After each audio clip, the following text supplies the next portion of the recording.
Hi, welcome back guys. This is your friend, the What If guy, back with another fanfiction. This is the first part of What If Issei became Natsu's reincarnation. Now before starting, please give this video a like and subscribe to the channel if you want more videos like this. Now let's get into the fanfic. Where to begin? It made sense to start at the beginning. Long ago there were beings known as mages, humans who could do things others only dreamed of. Control the elements, strengthen themselves, create runes, and more. These mages formed guilds to take on missions ordinary people could not, hunting monsters, protecting others, and confronting dark guilds. Not all mages used their power for good. Some were dark mages who cared only for themselves. Two names in particular inspired fear. One was the dark mage Zeref, considered by many to be the most ruthless of all and venerated by dark guilds. The other was an equally merciless being feared even by Zeref, Acnologia, called by many the Dragon of the Apocalypse. Many events followed, including the death of Zeref at the hands of his brother Natsu Dragneel, and later the defeat of Acnologia with Natsu's help and the aid of his friends. Their deaths brought a long peace. Thousands of years passed. The famed mages gradually disappeared, guilds dissolved, and the age came to be barely remembered as the Magic Era. In Japan, in the city of Kuoh, a child destined for greatness was born in a hospital. The mother, Aiko, held the hand of her nearly exhausted husband, Hayu. Aiko squeezed his hand and warned him that if they ever found themselves in such a situation again, she would make him take their next leave properly. Hate groaned weakly and managed a response. The doctor, nervous from the intensity of the moment, asked the mother how she was feeling. Aiko shot the doctor a fierce look that made him flustered, and then told him to continue. After a few minutes, the cry of a newborn filled the room. The doctor handed the baby to a nurse to be cleaned and then to Aiko, who shed tears of joy. Hayate also cried, a mix of pain and happiness. When asked for a name, Hayate suggested Issei Hayadu and Aiko agreed, declaring that from that moment the child would be called Issei Hayadu. 5 years later, much had changed. Issei had experienced several important events in his short life. His best friend Irina Shido had moved away with her parents, and Issei had discovered he possessed a sacred gear. It was no ordinary sacred gear but a Longinus that sealed the soul of one of the two celestial dragons Drake, the Red Emperor Dragon. How could a 5-year-old awaken such a power? It began one night when little Issei had a nightmare about a dark blue and black figure. The fear was so intense that he involuntarily emitted flames from his body. The presence sealed within his left hand awoke, manifesting as a red gauntlet set with a green gem. The being inside the gauntlet moved to stabilize the child's fledgling power, warning that if it was not controlled it could burn everything. The nightmare changed. Issei found himself in a dark place that became lit by flames, and he saw a gigantic red creature. Drake made his identity known and explained that he was one of the two celestial dragons, also called the Red Emperor Dragon. Drake also told Issei that the child was his new wielder. The child did not yet understand what a sacred gear was, and Drake, realizing he was speaking with a young boy, felt a little awkward. He took the time to explain what he could about the supernatural world and the nature of sacred gears. 2 years passed. Drake spent that time teaching Issei about the world and its factions. At 7 years old, Issei had become intelligent and attentive. He earned high marks in class and made his parents proud. One evening, Issei reflected on what had happened years before. He noted that awakening the sacred gear at 5 had almost set his room on fire, and he remembered that Drake had stabilized his power. Drake reminded him that the power he had manifested was very strong and that, until they knew more about it, Issei should not use it. Issei understood and agreed to be cautious. About 3 more years passed. By the time their protagonist was 10 years old, he and his parents noticed his hair was becoming increasingly red. They did not know why. When they took him to the doctor, they were told not to worry. It could be some kind of mutation in his DNA. Drake, however, had a different opinion. Drake thought the color change was caused by a power within the boy. One night while Issei slept, he dreamed of a person standing before him. The figure had pink hair, wore a scarf and unusual clothing, and bore a tattoo on his right shoulder. The man introduced himself as Natsu Dragneel and claimed that Issei was his reincarnation. The room fell silent. Drake, who had been listening, was also quiet and attentive. Issei felt confused by the claim of reincarnation, and Drake asked for clarification about the title of Dragon Slayer. Natsu explained that he had been a fire mage, specifically a dragon slayer. Drake noted that he had known of Issei's existence and that something had been sealed in Issei's left arm. Natsu said he had been watching Issei for some time and that, somehow, after dying he had reincarnated into Issei. The power Issei felt inside belonged to Natsu. Natsu explained that if Issei touched his fist to Natsu's, Issei's hair would turn completely red. Because he was Natsu's reincarnation and carried a sealed dragon, the color was changing. Natsu also said Issei would gain his techniques, battle experience, and the ability to control his power fully, as if their essences would fuse and he would inherit Natsu's memories. Drake advised accepting the offer. Drake believed there was no deceit in Natsu and warned that becoming stronger was important, because factions connected to the boosted gear would come for Issei. Some might try to eliminate him as a perceived danger, while others would try to recruit him. Drake left the decision to Issei. Issei accepted. Natsu smiled and placed his fist in front of Issei. Issei mirrored him. When their fists met, a light filled the space. Drake watched closely. After the light faded, Issei's appearance had changed. Issei looked at himself, and Drake sensed a great power within him. Drake decided that from that moment their training would begin so Issei could learn to handle the new power and master the boosted gear. Thus began the path of a legend in the supernatural world. Issei sat in his room at home in the lotus position, breathing calmly and concentrating, a bead of sweat tracing his focus. In his mind he and Drake stood within a barrier. Issei wondered why he was undertaking such rigorous training. Drake explained that the barrier would strengthen his body, soul, and mind, because the training ahead would be intense for a 10-year-old. Issei reacted with surprise at the severity of the plan, and Drake reiterated that it was for his own good. The barrier would help him endure the DSPLN required to grow stronger. The training was about to begin. Issei was almost 11 years old. Drake brushed the remark aside and told him it did not matter. Issei, trying to keep Drake from getting annoyed, asked a question about the training they were about to begin. He reminded Drake that he still had to attend school and wondered how they would manage to leave for training. Drake explained that a type of magic would solve that problem, which was why they were strengthening Issei's body. Drake intended to teach him a magic that would allow him to create a clone. The clone would remain at home to act as Issei, attend classes, and interact with his parents for 4 years while Issei and Drake trained. Drake warned that the clone would last only as long as the spell allowed and that Issei would need to complete the training within that time. Later that night, Issei told himself he would perform the spell, though he still doubted whether it would work. Drake reassured him that everything would be fine and urged him to trust the process. Issei cast the spell and it worked. A copy of him appeared. Drake instructed Issei to give the clone in order to act as him until the spell ended. Issei told the clone to obey their father and act as if he were truly the boy at home. The clone answered and then went to sleep. With the household matter settled, Issei prepared to leave. He asked Drake where they would train. Drake told him to form a transport circle and said he would guide him in how to make it and where it would take them. They activated the circle and vanished from Kuoh City, reappearing on a forested mountain where a cabin stood. Issei expressed surprise at the cabin, since Drake was a dragon. Drake explained that when a dragon reached a certain level of power, as he and another named the White Dragon had, they could assume human form. He said the cabin had been his home when he was free and human-shaped long ago. Inside the cabin everything was spotless. Drake explained that seals around the cabin kept it clean and hidden from discovery. The seals extended for 50 kilometers, making the place impossible to find for most. 4 years later, Issei had completed intensive training in his boosted gear and Dragon Slayer magic. He was nearly 15, with short red hair and heterochromatic eyes, his right eye red and his left a dull yellow.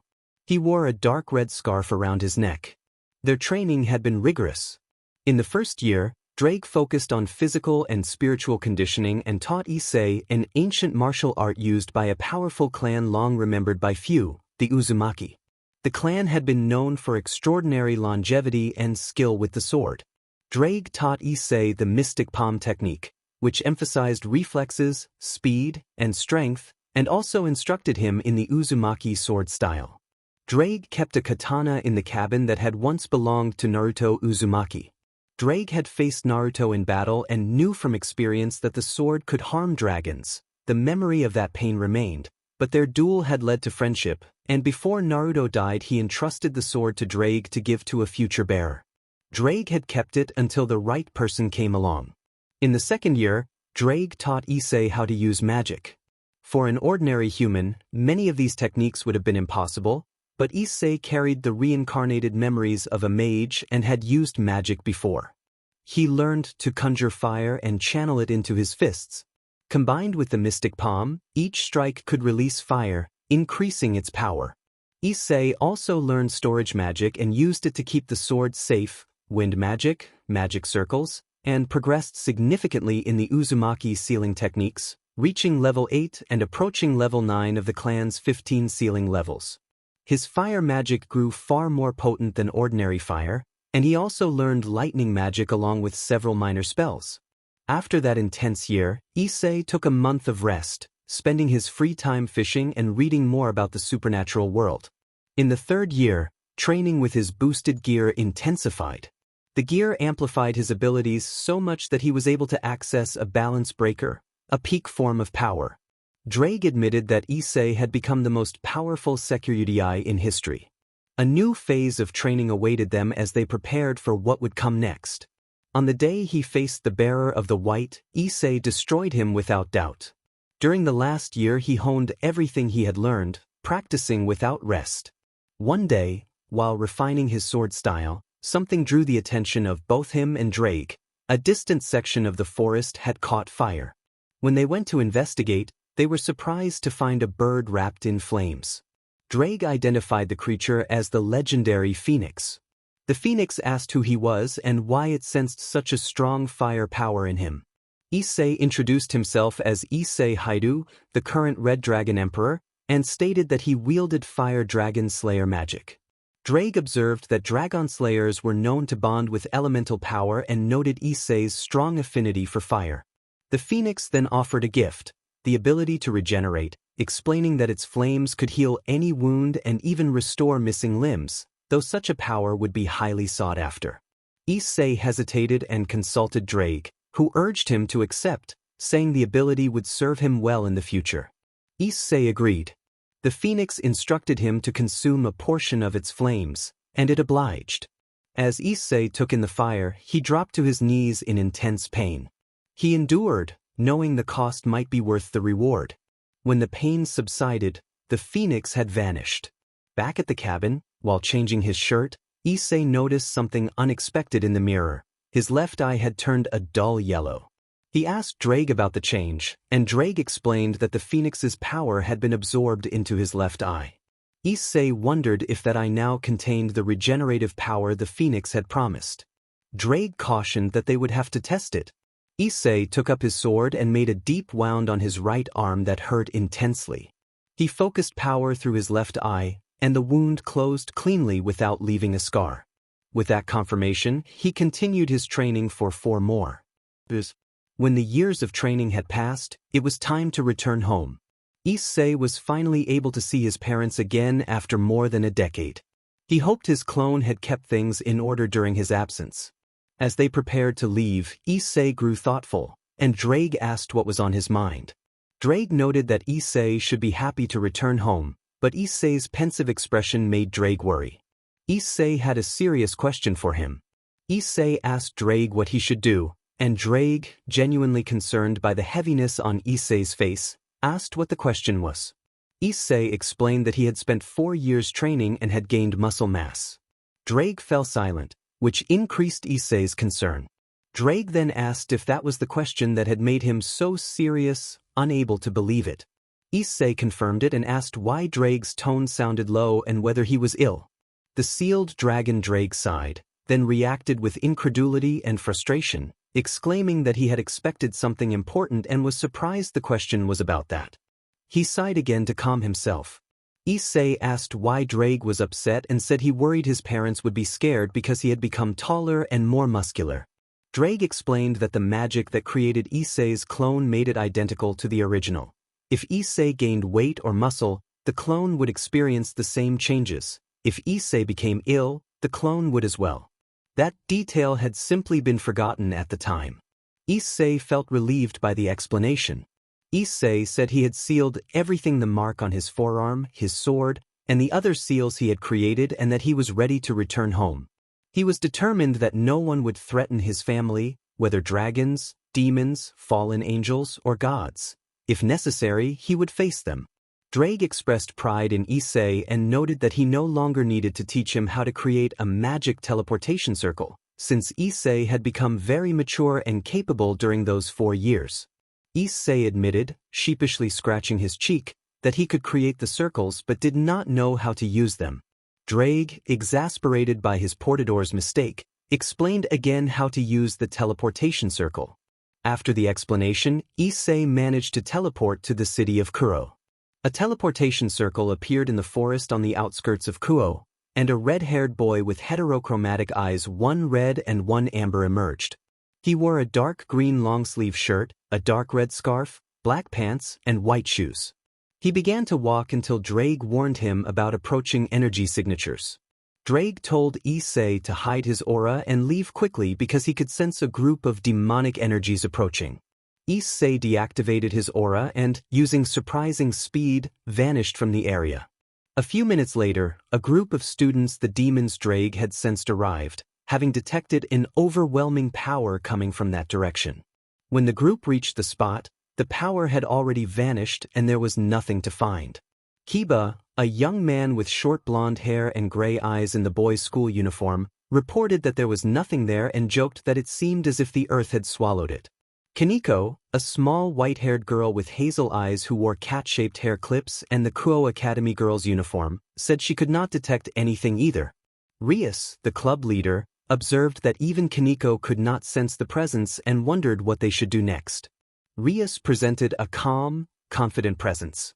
She was a striking young woman with long crimson hair that reached her thighs and sea-green eyes, usually wearing her hair tied in a long ponytail secured with a ribbon. She paused to consider the situation and the sudden disappearance of the power. She also wore the Academy's girls' uniform, consisting of a long-sleeved white button shirt with a black ribbon at the collar, a jacket that covered the shoulders and stopped just above the waist, leaving the white shirt visible at the chest, a magenta skirt with white accents, and brown dress shoes with high socks. Rias decided she had to inform his older brother about the presence they had sensed earlier, since that power might rival a demon king. After she said this, Rias and her group left the area through a teleportation circle. Elsewhere, on a street in Kuoh, the protagonist walked with his aura at its minimum because he did not want to attract supernatural attention again. After some time he reached an alley and found his clone waiting there. Issei noticed that the clone had come as soon as it felt his aura. He was surprised. Although the clone had been created when he was 11, it now looked very much like him, sharing the same eyes and body. Indeed, if he changed, his clone changed too. The clone spoke without emotion that it had felt his presence when he arrived and had come because of that. Since he was there, the clone's task was finished and it would disappear. Issei, uncertain about what to do next, asked what his next step should be. Drake complained in Issei's mind that he was still an idiot and instructed him to bump fists with his clone to receive 4 years' worth of memories before it vanished. Drake added that he would go to sleep and not be awakened for a while. Drake then fell asleep. Issei told his clone to rest and suggested they bump fists to transfer the memories. After they did, Issei received all the memories from those 4 years. As the clone began to fade, Issei noticed it looked at him with sadness. The memories showed that during those 4 years many things had happened. He now attended Kuoh Academy and had become friends with 2 lecherous classmates named Matsuda and Motohama, earning them the reputation of the perverted trio. Most shocking of all, he saw his parents, the ones he had not seen in 4 years, struck down in a sudden, violent confrontation by a man with black wings who used a spear of light.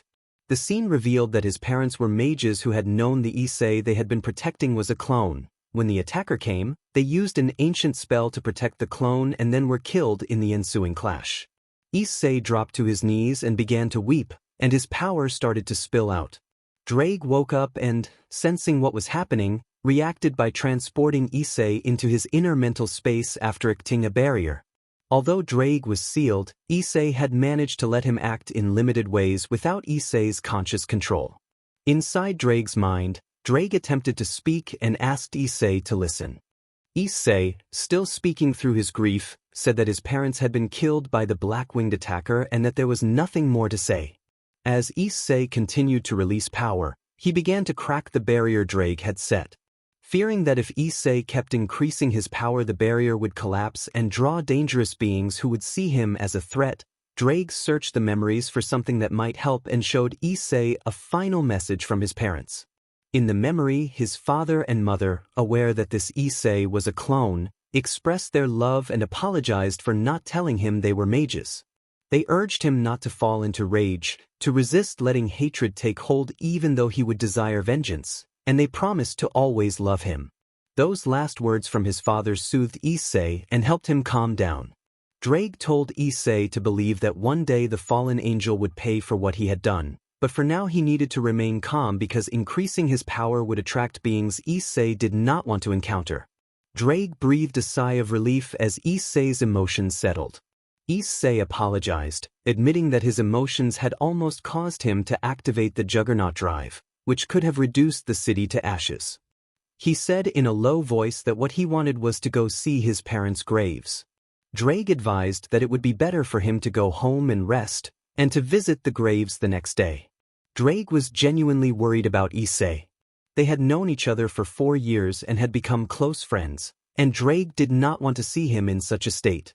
After that long spell of sadness, Issei went home, noticed the house looked different but did not think much of it, went straight to his room, and fell asleep immediately from exhaustion. What mattered was that Issei's life had just turned completely around. The next morning Issei first went to visit his parents' grave. He mourned their passing and cried harder than he ever had, but he did not let anger or hatred take over because he had promised that the fallen angel who had done this would pay for what it had done. When he returned home, he could now clearly see the changes inside. The living room and kitchen were different because that was where the violent incident had taken place. From the memories he accessed through his clone's recollections, he learned that his mother had been in the living room and his father in the kitchen during the attack. His parents had used a powerful barrier to protect his clone, which was why the fallen angel had not seen it. The clone had also used magic to alter the police officer's memories so they would not place him in an orphanage as a minor, convincing them he was 19 years old. In the kitchen there had been a large amount of fruits, vegetables, meat, chicken, and a supply of stews and canned noodles preserved by magic to keep them fresh. Issei imagined his mother must have prepared it.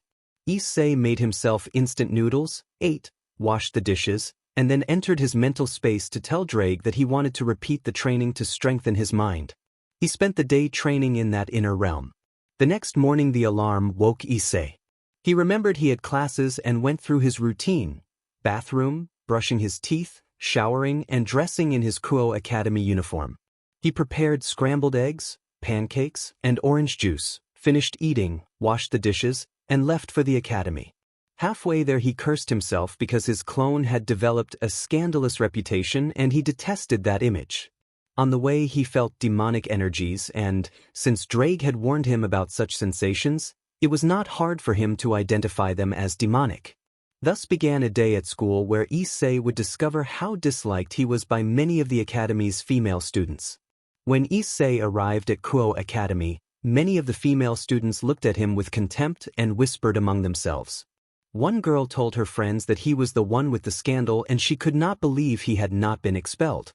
Another girl, who at first admired his looks, said that if he were not known for such behavior he might be the school's second prince.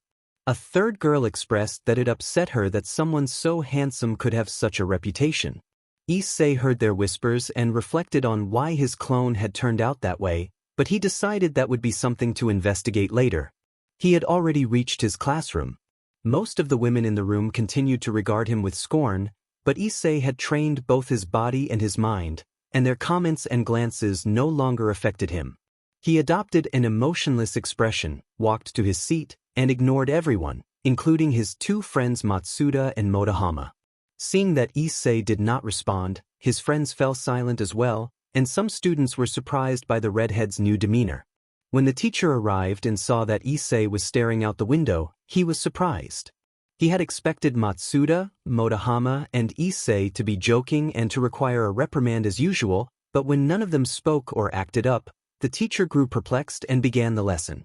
He taught about Greek history until the bell rang for lunch, stopping mid-sentence with an unfinished remark about how the giants had been defeated.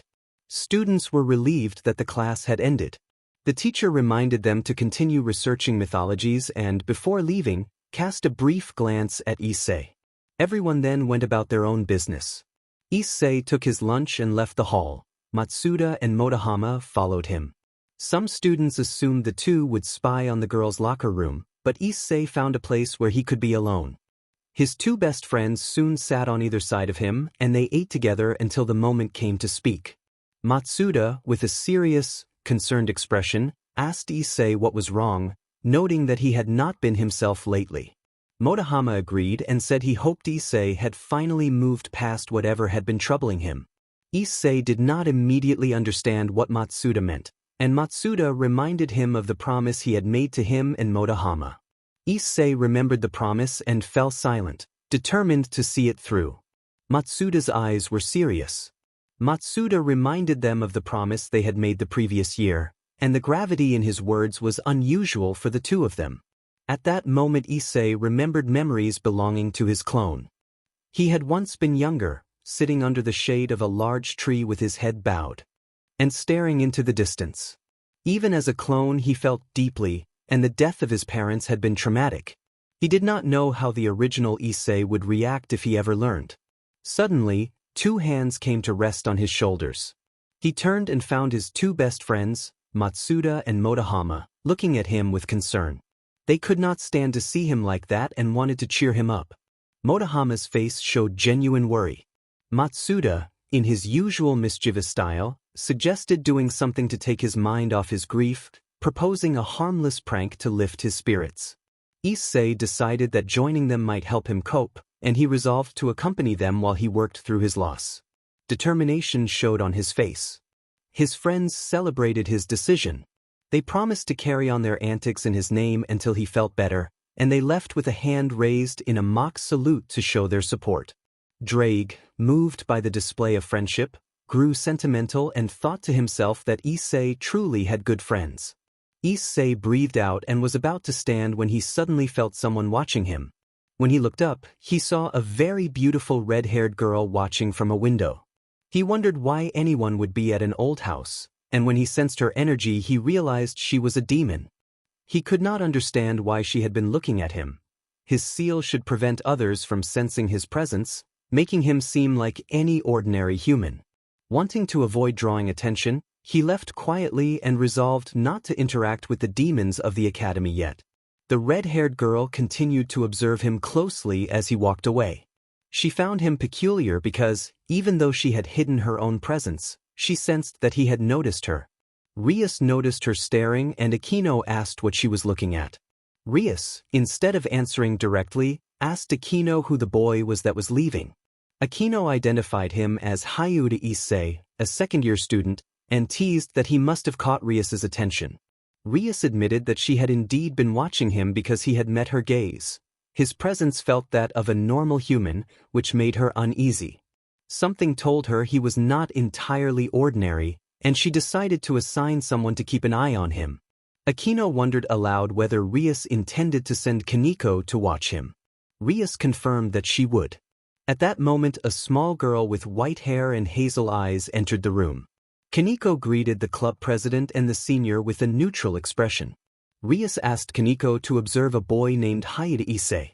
Kaneko's brow furrowed slightly at the name. Akino asked if something bothered Kaneko, and Kaneko explained that she disliked inappropriate behavior and felt uncomfortable around those who had a reputation for it. Kaneko's displeasure toward Issei was obvious. Elsewhere, Issei walked alone, feeling a chill he could not explain. It might have been a forgotten memory or the presence of the girl who had been following him since he left school. His first day back after 4 years of training had exhausted him. He had learned that his clone had become a pervert to cope with their parents' death, that he was the most hated boy at the academy, and that the red-haired woman he had met was Rias, the president of the occult club. He grew tired of being followed, entered an alley, and used a teleportation circle to return home. Drake wondered why Issei had used the circle so openly, because the sudden disappearance made it clear that Issei was not an ordinary human. Issei, annoyed, explained that he had been followed. Drake pointed out that the teleportation could no longer let them pass unnoticed. The girl who had been tailing him would report his disappearance to Rias, and the seals on his body prevented him from sensing magic. Issei did not fully understand Drake's concern. The days continued much the same. At the academy, the girls stared at him angrily, but Issei ignored it. He eventually learned the name of his spy, Kaneko. To find out more, he bought a couple of chocolates and sat in the park, planning to draw the watcher out. He took one chocolate from its wrapper and set the other aside, then waited.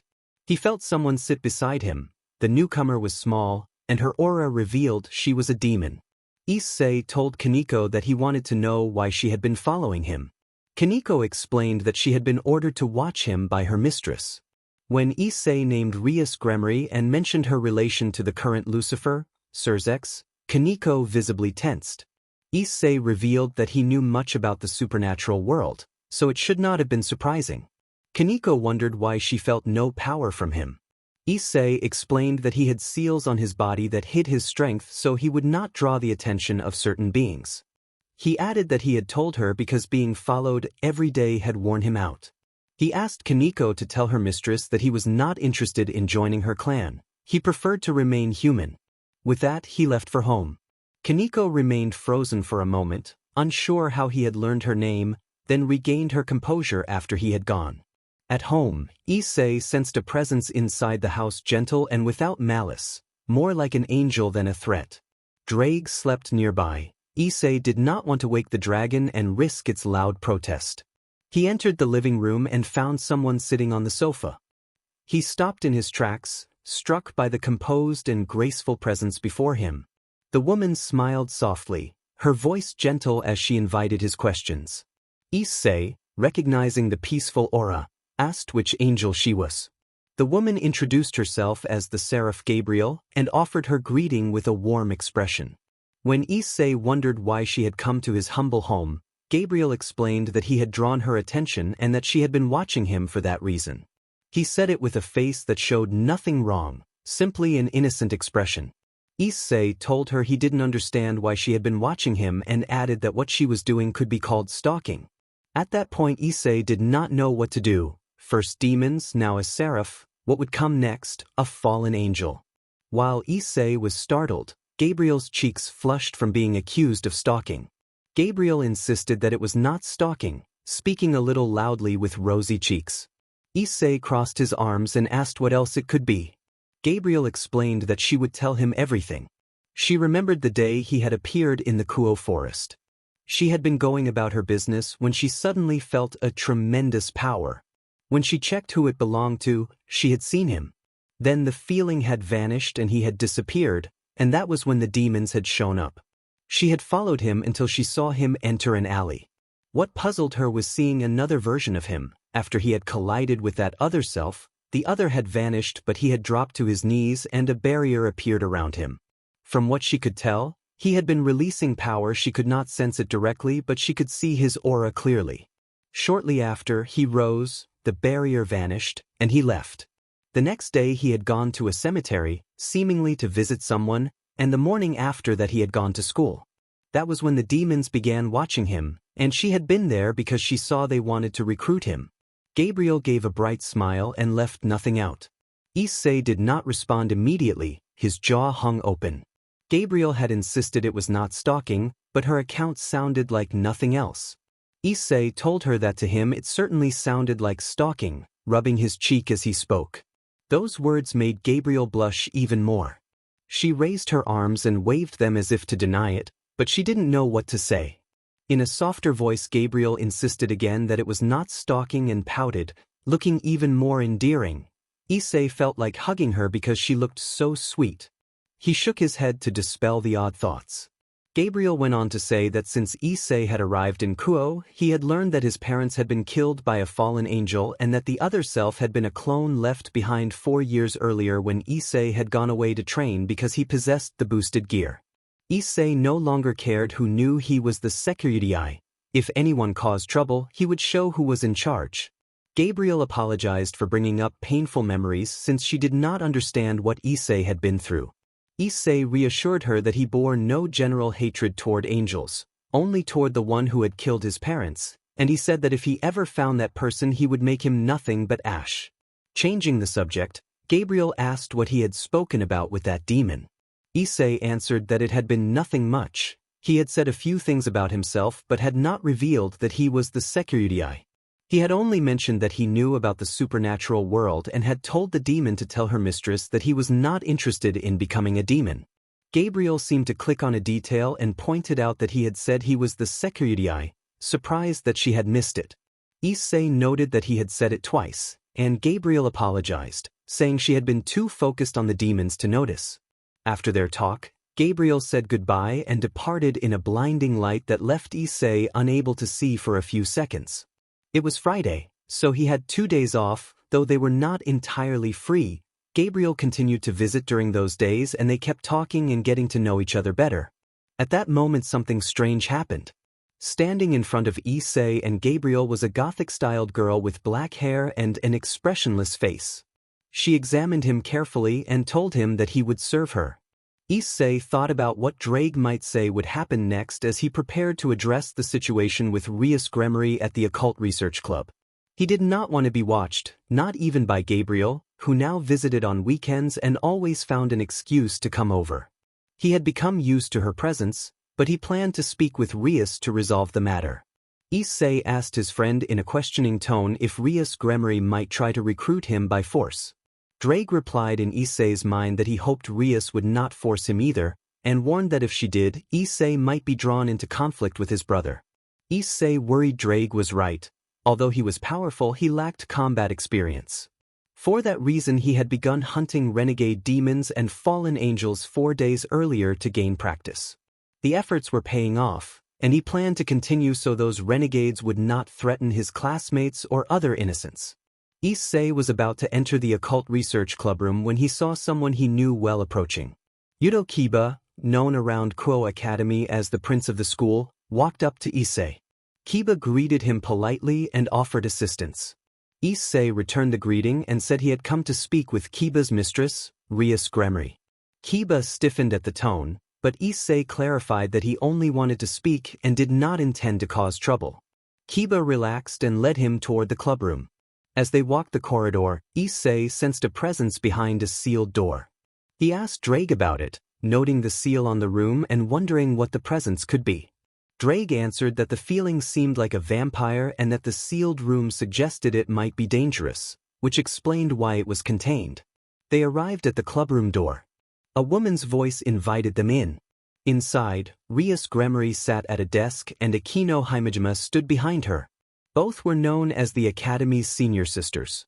Issei was about to speak when Reincarnation anticipated him and remarked that she had considered sending someone to fetch him but it had not been necessary. Reincarnation observed that Kaneko was absent and asked Issei if the small cat-eared girl had told him she had felt Reincarnation the day Issei had sent Kaneko to shadow her. Issei replied calmly that he had sensed her, and that he harbored no hostility toward those present. Reincarnation thanked him for not hurting Kaneko and apologized for ordering Kaneko to follow him, explaining it had been out of curiosity. Though Reincarnation could not sense Issei's power, she had the uneasy impression that he might be dangerous. Then Issei changed his tone and said he knew why Reincarnation wanted him in her peerage. Kiba tensed and Akino bit her lip at the implication. Reincarnation admitted she had wanted Issei in her peerage and asked how he knew about the supernatural world. Issei explained that he knew about the supernatural and that he understood they were demons, like the student council members. He declined the offer to join Reincarnation's peerage because he did not want to abandon his humanity. Joining would require becoming a demon. His refusal surprised everyone present. Rias accepted his decision with respect and wondered why she could not sense his power. Issei explained that he used seals to suppress his power so it would be difficult to detect. He did not want to attract certain beings. He also acknowledged that Rias's instinct about his danger seemed accurate. He smiled, rubbed the back of his neck, and asked what role she expected him to take in the wider situation: enemy, ally, or neutral. Rias spoke with authority and asked him to clarify. Issei answered that he intended to remain neutral when possible, but he would oppose any supernatural being that harmed innocent humans. If circumstances allowed, he might become a trustworthy ally, but it would depend on the situation. With that said, he excused himself because night was falling and he needed to get home. His voice had been cool at first but had warmed as he spoke. When Issei left, Rias and her two companions sighed. Kiba confessed that he had felt as if he could not breathe when Issei had suggested he might become their enemy. He had imagined drawing his sword and striking in defense. Akino shared the same unease, feeling small in the face of Issei's cold resolve as if a mountain stood before her. Kiba asked Rias whether she would inform Lucifer-sama about Issei. Rias considered it and decided it was unnecessary to tell her brother, noting that Issei had stated he would oppose any supernatural being who harmed humans, which could refer to street-level demons or fallen angels. Rias did intend to inform Sona, since Sona's territory adjoined hers and she should be aware of Issei's stance. With that, he stood and walked to his house like the others.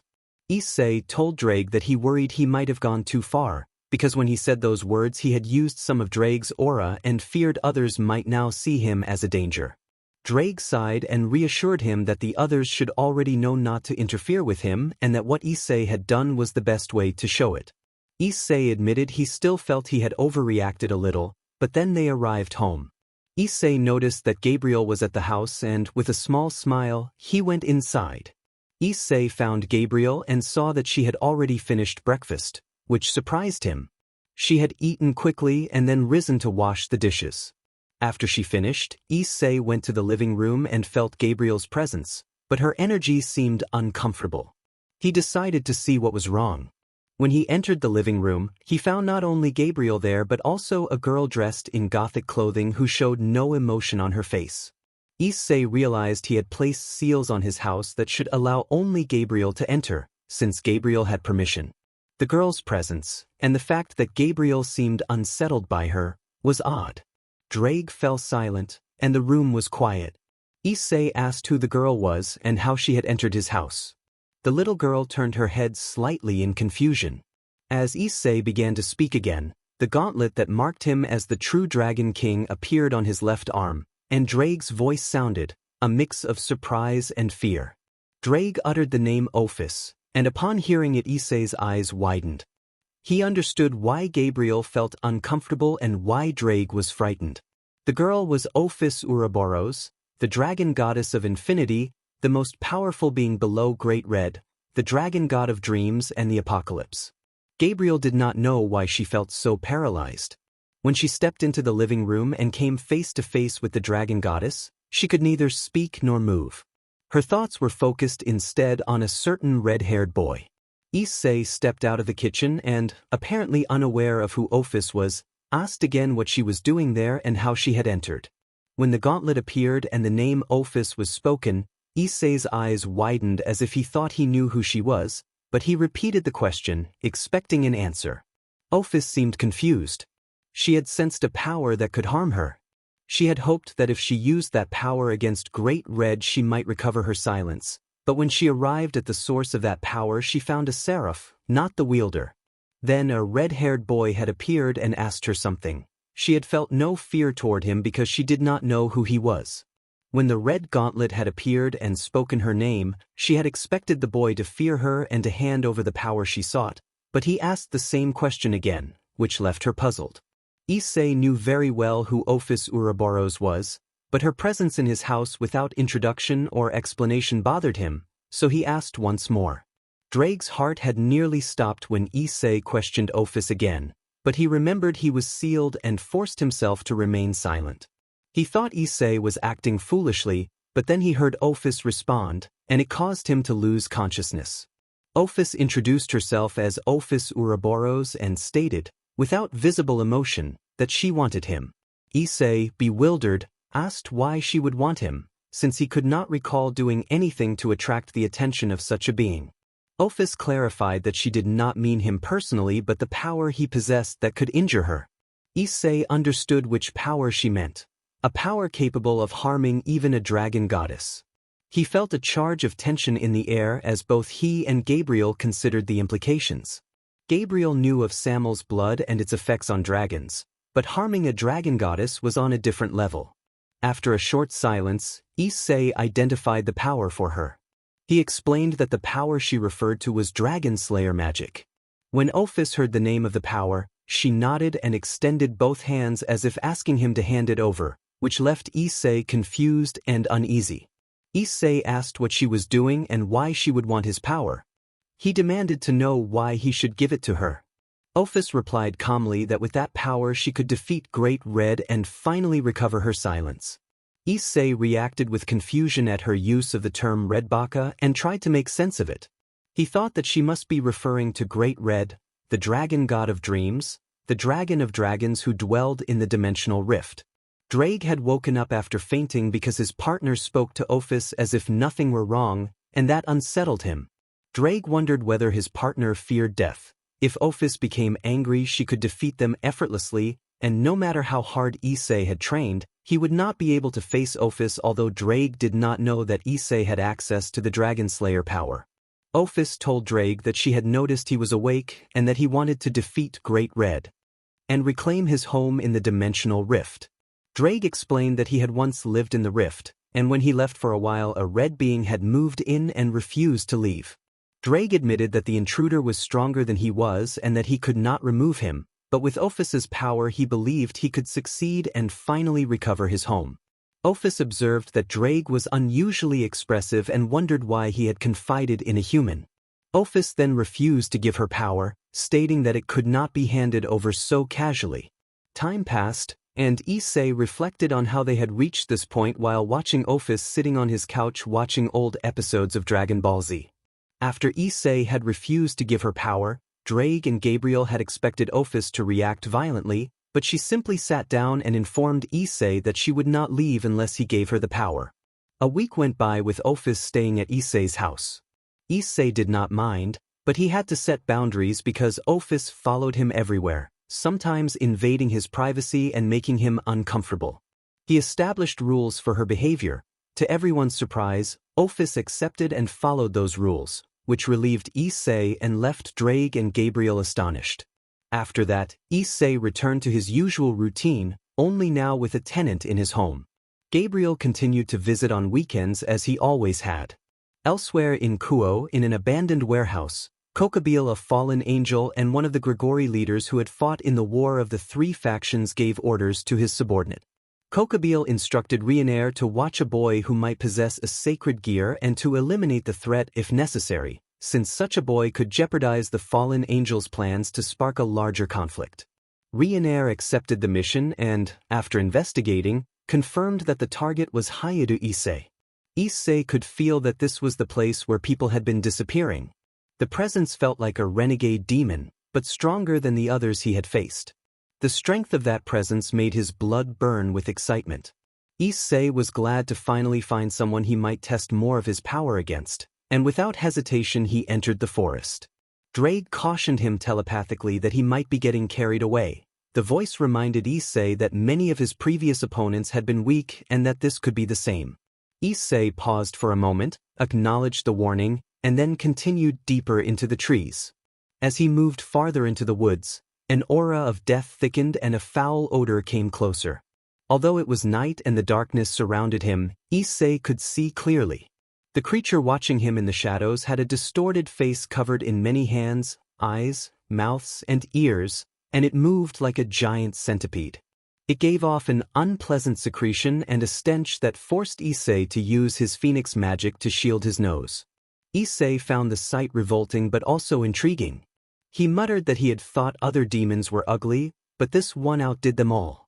The demon, however, did not move from its place. Despite the human's confidence, it perceived danger in him. The demon spoke in a chorus of voices that made Issei's skin crawl, offering an unsettling invitation. Issei recoiled at the creature's tone and gestures. He then explained that whenever he faced such a being he asked for its name as a sign of respect, smiling despite his disgust. Drake noted in Issei's mind that asking for a name made sense, and then the demon lunged with surprising speed. Issei jumped to a nearby branch to evade it. The creature introduced itself as Marana and threatened to devour him. Issei replied that he could be called Natsu Dragneel, then summoned his sword, ignited it with flame, and launched himself at the demon. Marana spat a greenish projectile toward Issei, who deftly dodged and moved to another branch.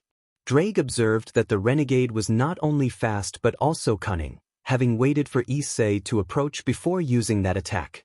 Issei continued to evade the demon's assaults, determined not to use his full powers at first, preferring to rely on his sword. With a burst of speed, he closed the distance. He delivered a decisive strike that shattered Marana's form in an explosive, non-graphic motion. The renegade fell apart and the threat was ended. Before anyone else could arrive, Issei teleported back home. Later, the entourages of Gremory and Citri arrived at the site, found nothing and withdrew.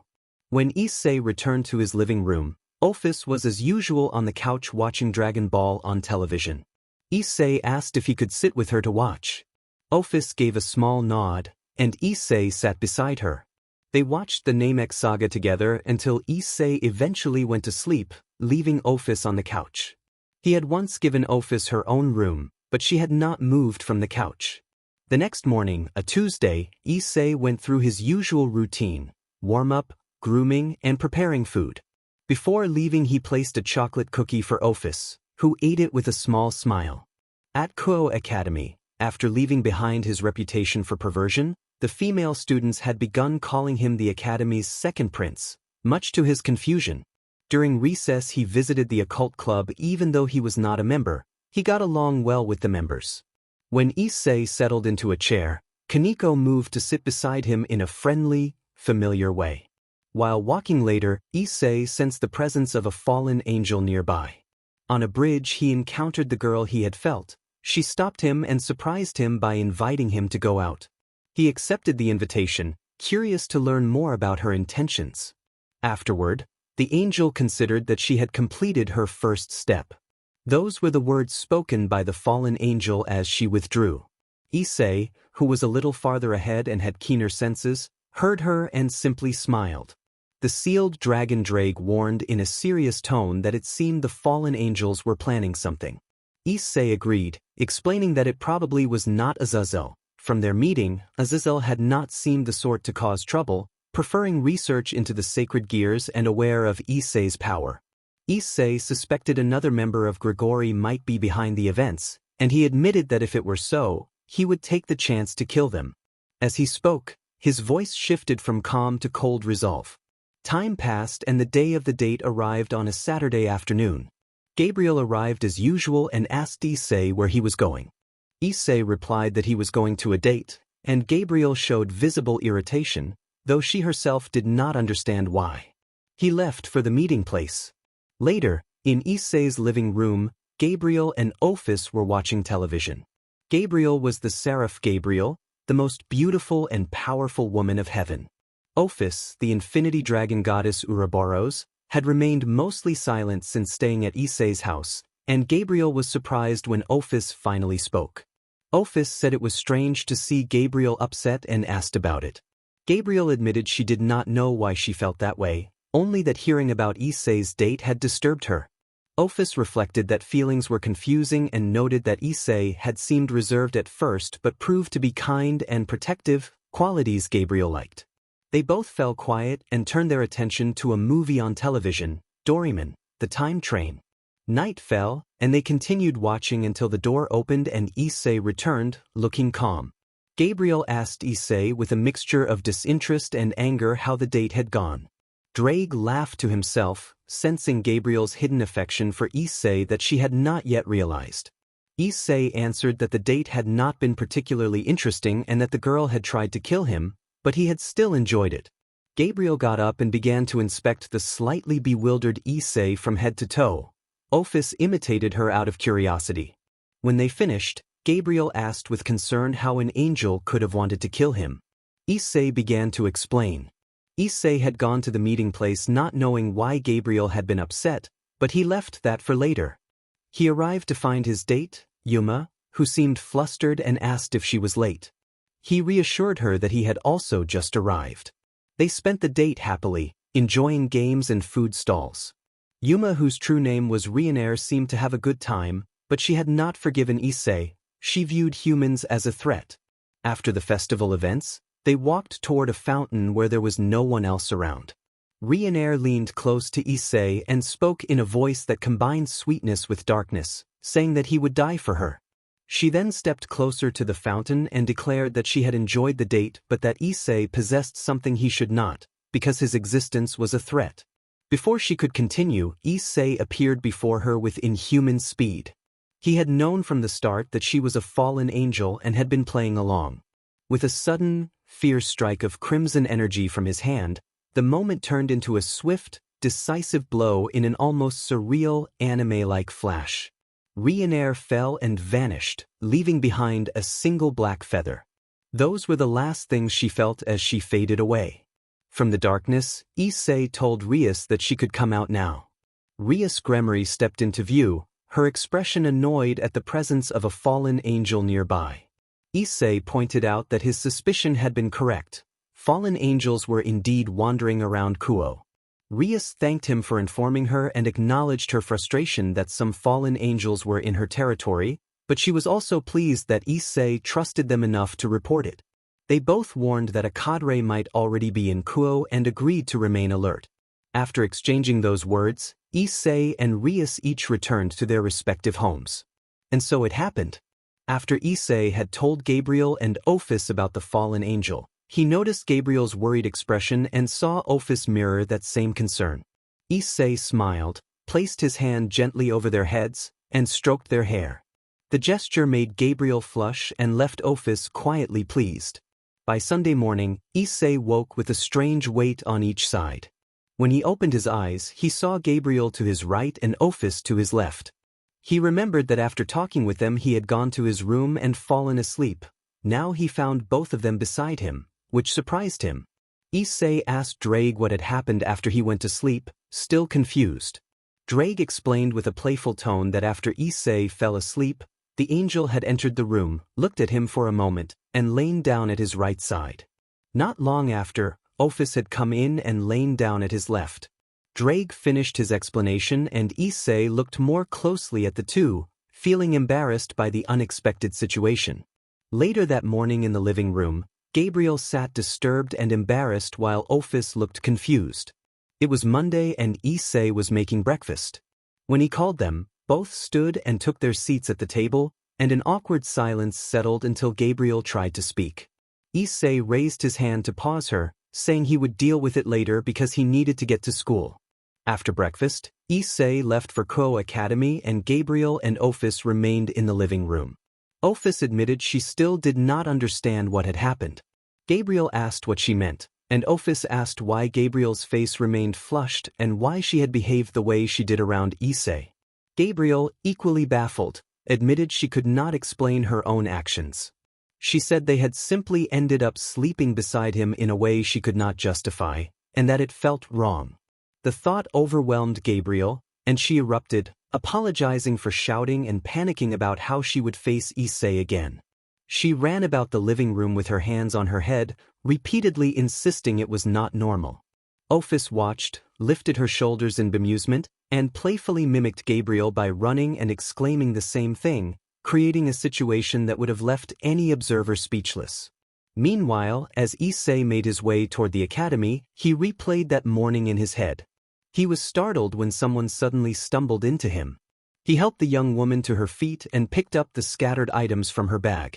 She was blonde with green eyes and gave off an air of innocence. The woman apologized, embarrassed at having collided with him. Issei reassured her, introduced himself as Haide Issei, and offered to help her find her destination when he learned she was new to the area. She introduced herself as Asia Argento and admitted she had gotten lost after being transferred to the city's church. Grateful for his help, Asia accepted, and the two began walking toward the church. Issei was carrying Asia's suitcase because she had first refused his offer, not wanting to take advantage of his kindness. He had persisted until she finally relented. As they walked, Issei pointed out parts of the city and showed her some sights. Suddenly, they heard someone crying and found a small boy on the ground with a scraped knee. Asia stepped forward before Issei could move, insisting that a man should not cry. Issei watched as a soft green light appeared in Asia's hands and she touched the child's knee. In a moment the boy's pain eased, he smiled and thanked Asia, and then he walked away. Asia looked at Issei with worry. Asia lowered her head and, ashamed, worried that Issei would no longer want to show her the church because she had used that power. She feared he would hate her because of what people from the church had done. Issei reassured her that he did not hate her. He explained that she had simply helped a hurt child and that her power did not make her a witch.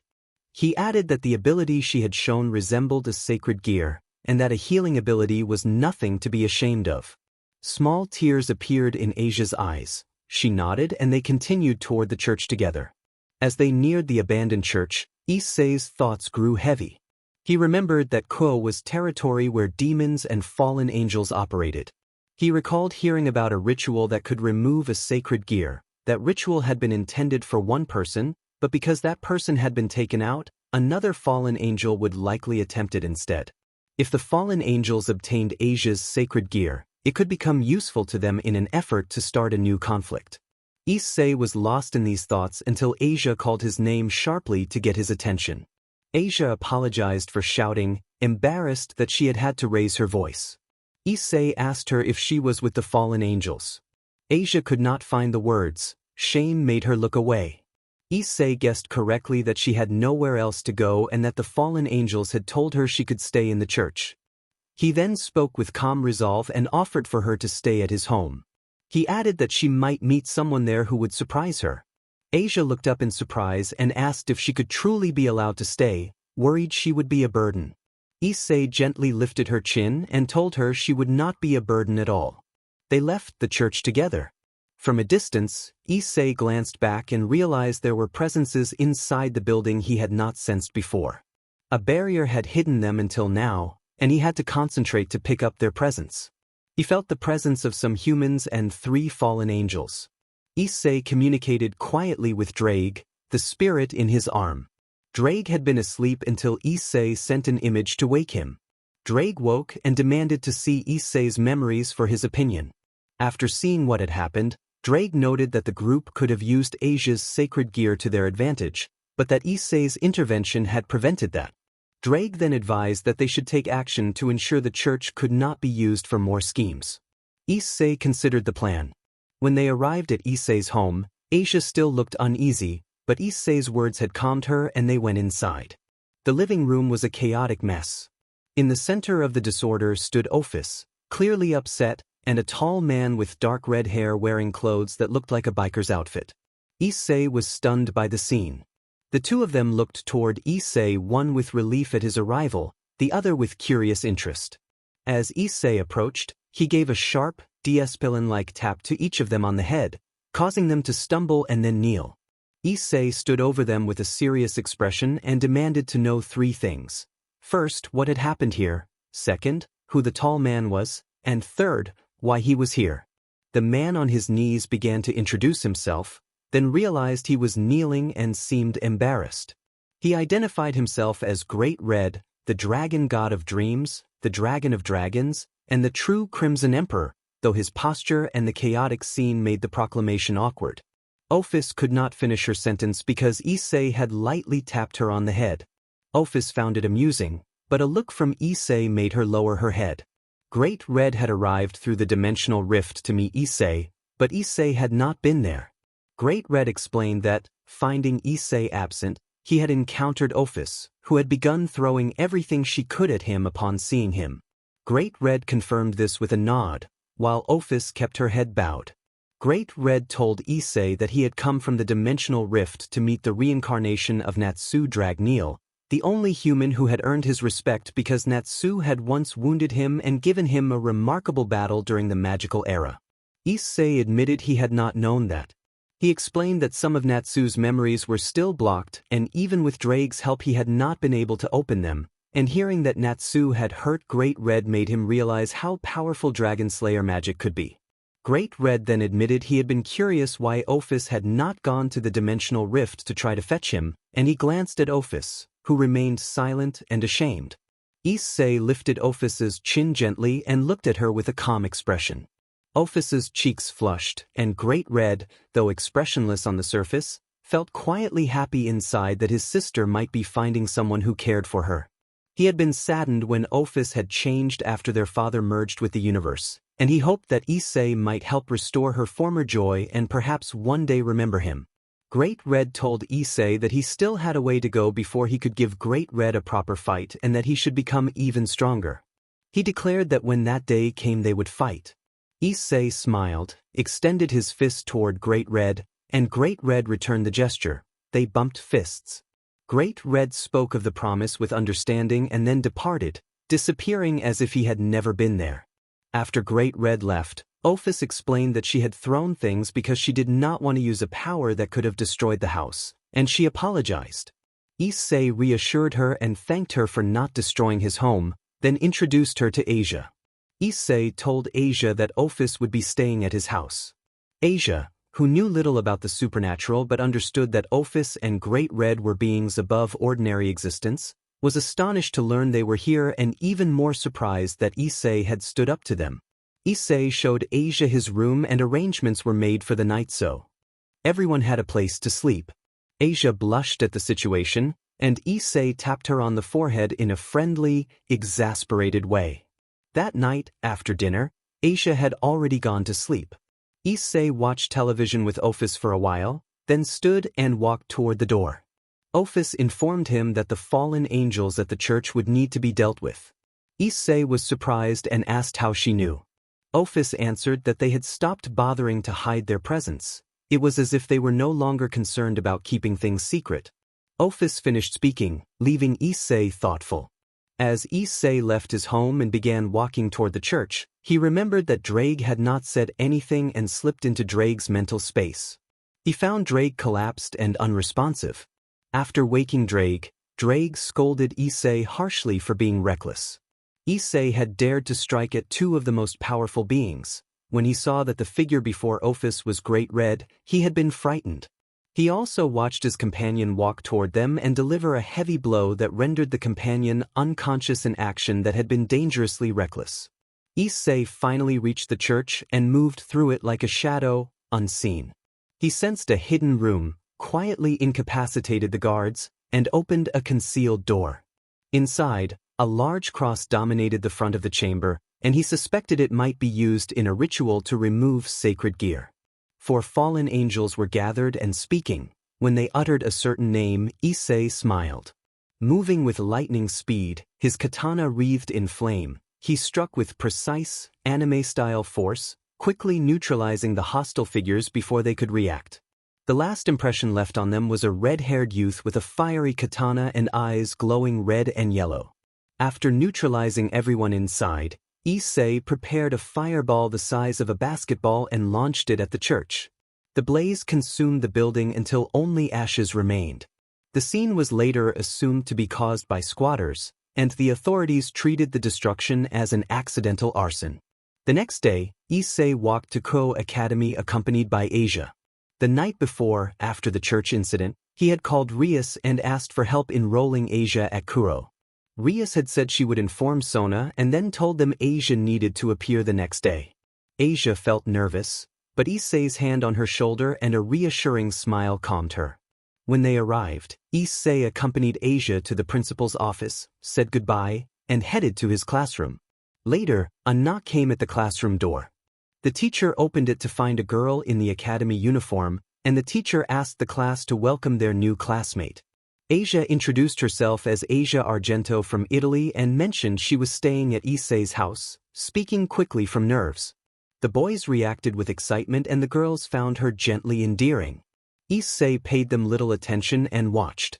At recess, Issei led Asia to the occult research club and introduced her. Asia was initially surprised to learn that all the club members were demons, But Issei explained that they could be trusted. Days passed, and Saturday arrived.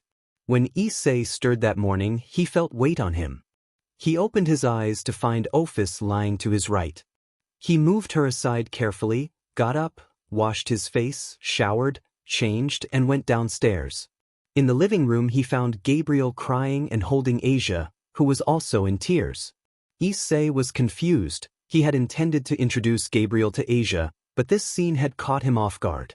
Gabriel explained that she had arrived early and seen Asia making breakfast. She had introduced herself, and Asia had hugged her. Asia then told Gabriel everything that had happened after she was expelled from the church. When Asia had been a nun, she had tended to a dying demon and was labeled a heretic. The fallen angels had exploited that accusation to bring her here with falsehoods. Gabriel said that her brother Michael felt ashamed of how the church had acted and wanted to apologize to Asia in person, but he had been too busy to come. Issei looked at Asia, who had bowed her head, and smiled. He gently reassured her not to hang her head and told her that she should not be sad. Since arriving, she had become like a little sister to him. He said this with a warm smile. Asia returned the smile and Issei embraced her. Gabriel joined the embrace, and Ophis joined as well.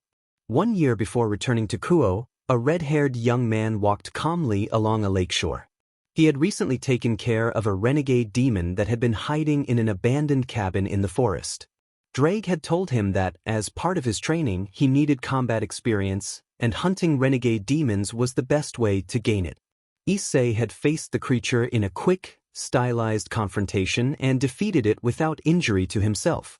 He considered those renegades to be minor threats he could handle easily, and Drake attributed his success to his strength. He walked for a while and reached a wooden pier. He had felt a strong presence and followed the trail until he came upon a man wearing a hat and rough fishing clothes. The red-haired man stood behind him for a moment, then fell into step and sat beside him on the pier, looking out across the lake. The man in the hat commented that the place was wonderful, praising the breeze, the trees, and the plentiful fish. Issei replied that the spot was indeed pleasant but noted that the man had not caught any fish yet. The man said nothing more and began to whistle. After a short silence, the man suddenly pulled on his fishing rod and brought up a fairly large fish, which he set into a bucket at his side. The red-haired young man asked what someone like him was doing out here. The fisherman turned his head, revealing a blonde fringe, and pointed out that the question could be returned: why fish alone in the middle of the forest? Issei turned and came face to face with him. The fisherman laughed and said he liked the boy, explaining cheerfully that he sometimes fished here because it was peaceful, until a renegade demon took up residence in that abandoned cabin.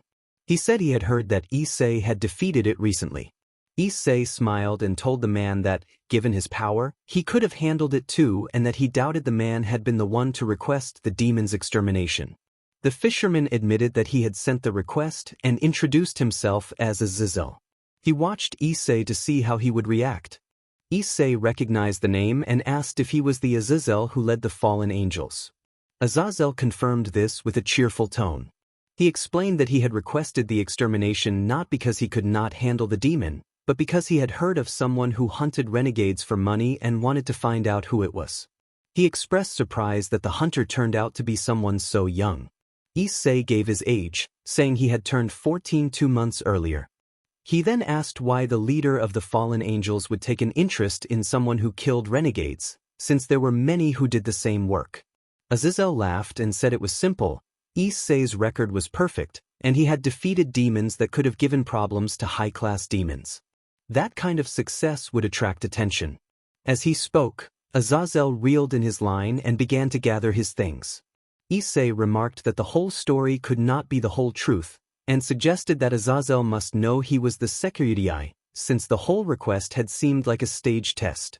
To confirm his identity, Issei activated his boosted gear, a display of power that made clear he was indeed the Security.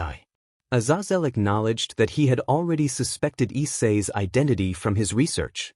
He had found that the person killing those renegades used the Security's power. After speaking, Azazel packed up his fishing gear and prepared to leave. He waved with his right hand while holding the rod and bucket in his left, saying that it seemed Issei was not a bad sort and wishing him well. Issei introduced himself as Hayudo Issei, then activated a teleportation circle and vanished from the pier. Azazel watched him disappear and thought that the current Security was indeed an interesting individual. And so he also vanished from the scene using a teleportation circle, as if no one had been there before. Present day. Issei accompanied Asia on the way to Kuoh Academy as usual. The morning had been a little hectic because of a dragon goddess. Issei felt sleepy but tried not to show it. After arriving, they went to their classroom. Once classes ended, Issei and Asia headed for the Occult Research Club because Issei wanted to speak with Rias about the rebellious fallen angels he had noticed in Kuoh.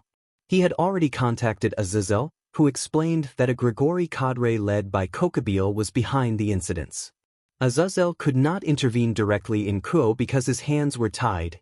Any overt action there to capture Kokobile would draw the demons into a reaction that could lead to war. Kokobile wanted that war, resenting that the fallen angels had withdrawn from past battles and hoping to start a new conflict. For that reason, Issei needed to speak with Rias, who was in charge of the place. On the way to the club they met Kiba, who was also heading there. The three walked together, and as they neared the club, Issei sensed a presence he did not recognize, a fire-like aura that was familiar in feeling but ultimately an imitation. He glanced at Kiba, whose sudden serious expression showed that he recognized the person inside. When they entered the clubroom, they found Akino and Kaneko standing near one of the sofas where Rias sat. Next to her sat a blond man in a red suit who behaved arrogantly. Rias looked uncomfortable. Issei moved forward to make his presence known. Rias brightened and stood up. Rias told the man that she would not marry him and that she had a matter to attend to with her guest. The man, Riser, responded arrogantly that orders had come from above and that for the future of their race she could not make that decision for herself. Rias insisted that her life was hers to decide and that she would not accept marrying him, then turned to return to her role as club president, ignoring Riser. Riser grew angry and reached to take her hand. Issei intervened, appearing at Riser's side and grabbing his wrist before anyone had time to react. Kiba and the others were surprised by Issei's speed. Issei accused Riser of wanting to force himself on Rias. Enraged, Riser ignited his hand with fire to break free, which alarmed Rias and the others, including Asia. Issei tightened his grip, resisting the flames and holding Riser in place. Riser's followers materialized at his gesture and moved to attack, but Issei's glare and sudden authority caused them to freeze as if stopped in their tracks. Riser writhed and could not free his arm. Issei demanded an apology. Riser, in visible pain and humiliation, could only fall to his knees and stammer an apology to Rias for his arrogance and for being an idiot, teeth clenched from the pain and shame. When Issei prepared to release him, a different presence called for him to let Riser go. Issei turned and saw a beautiful silver-haired woman in a maid's outfit. Her voice carried a calm authority that softened the room. She asked Issei to release young Riser, and at her request Issei let go. Riser clutched his injured hand and held it in pain. Rias identified the woman as Graphia and asked if Surzex had sent her. Graphia confirmed that Lord Surzex had indeed sent her. He had expected Rias to refuse and had not anticipated someone else intervening. By order of Mao Surzex Lucifer, Graphia announced that Rias could request a raiding game to cancel her engagement to Riser. Issei reacted with surprise at the sudden turn of events. He could not finish because he felt Issei's power rise and it frightened him. He coughed and tried to explain that the Demon King Surzex Lucifer had decided this, and that the engagement was an order of the council, but he could not finish because Graphia had also increased her power to silence Riser. Graphia spoke in a flat tone with a deadly intent aimed at Riser, questioning whether he dared to doubt the order of the Demon King Surzex Lucifer. Riser could only shake his head, terrified. Graphia then declared that the raiding game would take place in 10 days. After that, Riser's team left the place with an anxious Riser. Graphia prepared to leave as well, but before departing she cast one more look at Issei, who remained silent and returned her gaze. She vanished in a teleportation circle. Rias summarized aloud that she was not entirely sure what had happened, but from what she had seen Riser was Issei's fiancé. Rias did not want to see him because of how she reacted to him, and her brother had sent Graphia, the maid, to give her the chance to dissolve the engagement in a raiding game. She added that she hoped she had not missed anything as she touched her chin thoughtfully. Kiba responded in astonishment that she had just summarized everything that had happened. Akino teased with a knowing smile that Rias had left out the part where she had made Riser yield and humbly ask Rias for forgiveness.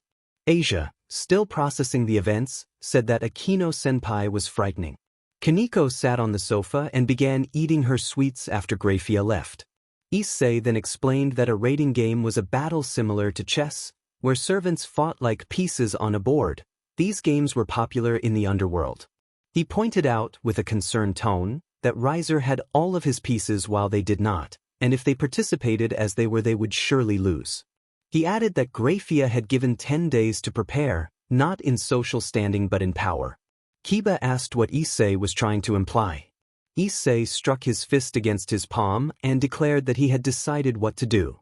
He told everyone that he would train them over the next 10 days. He would work to increase their power beyond what it was now. As he spoke, storm clouds gathered in the sky and he gave an odd, grim smile that sent a chill through those present. Only Asia remained lost in thought. A short time later the scene shifted to a field near the Gremory mansion, surrounded by tall trees but with open space. The members of the occult club lay on the ground, catching their breath, while Issei stood smiling and Asia watched them with concern. In a different scene at a village bar, two people drank side by side. One was an old man with long gray hair, a matching beard, and a glass eye. Beside him sat the young red-haired man, Issei, finishing his beer. Issei remarked that the beer was very good and said he did not mind being invited to drink, but he was annoyed at having been lied to about a demon that did not exist. If there had been a demon, the old man could have handled him easily. Issei then asked why the old man had brought him to Norway. The old man laughed and answered that his reason was simply because he could. Issei guessed that Azazel had told him about him, and he glanced briefly at the old man, who did not react. Issei noted that the man had been the only one who knew about him, so it must have been Azazel. Odin acknowledged Issei's deduction and admitted that Azazel had indeed mentioned him, adding that they were drinking companions. Odin clarified that he had not summoned Issei because of that, and he raised his glass again while Issei did the same.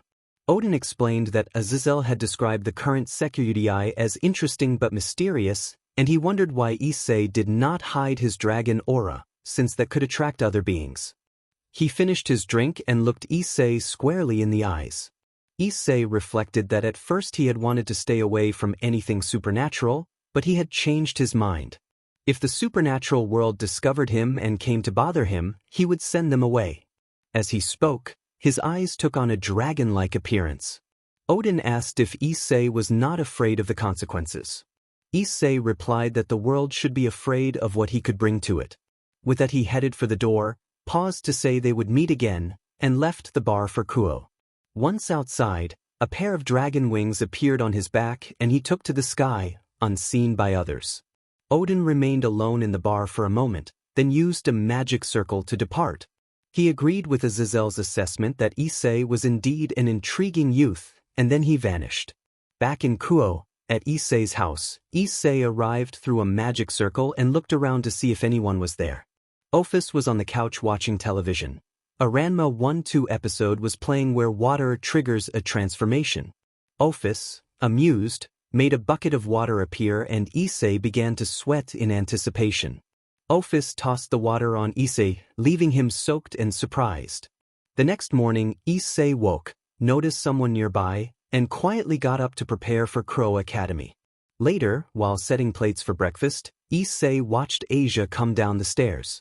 Asia greeted him politely and sat to eat, though she looked half asleep. Issei asked if she had been staying up late lately. Asia admitted that after their training and after Issei's trip to Norway she had been practicing with her sacred gear at night, which left her tired, but she insisted it was not serious. Issei advised that staying up late was not good and suggested meditation to help her concentrate. He acknowledged that her skills had improved after their training but that she still had difficulties using her sacred gear. He explained that to practice fully she needed someone to help heal the sacred gear. Asia looked away, appearing to hide something, and Issei asked who had been helping her practice. Asia revealed that she had been practicing with Office. Issei was taken aback by the simple answer.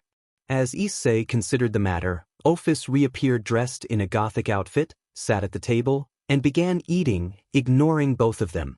Issei decided to leave the topic for later and finished breakfast so he and Asia could head to Kuoh Academy. On the way to the academy, Issei noticed Kiba a short distance ahead and called out to him. Kiba turned and saw Issei and Asia approaching. They exchanged greetings, and Issei asked how Kiba's rating game had gone. Kiba tensed briefly but concealed his feelings, suggesting it would be better for President Rias to explain and hurrying them along so they would not be late. By lunchtime, Issei and Asia went to the Occult Research Club to eat. When they entered, Issei was surprised to see a banner thanking someone for their help. Rias acknowledged their arrival. Issei commented that the banner was intriguing and asked what had happened with the rating game, saying he would like to hear it from them because someone had avoided telling him. He turned to Kiba, who grew noticeably nervous. Rias asked everyone to tell her how the rating game had gone. She then told them she had asked them not to recount the details because she wanted to thank Issei in person. Thanks to his training they had been able to defeat Razor's team. Rias rose from her seat, walked to where Issei was sitting, and bowed her head. The rest of the Gremory group Kiba, Kaneko, and Akino, who now stood at Rias's side also stood and bowed in unison. Rias offered Issei any favor he wished as a token of her gratitude. Issei felt a brief, awkward image cross his mind at the sight of Rias in a maid outfit, but he quickly shook it off and told himself he would keep the favor for another time. Rias clapped her hands and returned to her chair behind the desk. She explained how everyone had performed in the match. Kiba had wielded his sword with great skill and quickly defeated many of Razor's pawns. Kaneko had surprised her most by using precise strikes to pressure opponents into SBMSN without needing to rely on brute force.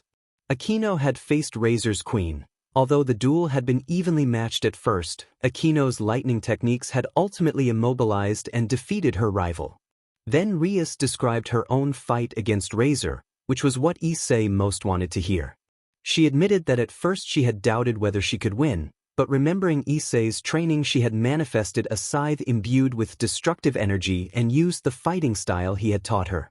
She had closed in on a surprised Razor, landed a decisive strike to disorient him, and from there she had continued to evade his counterattacks and exploit every opening he offered.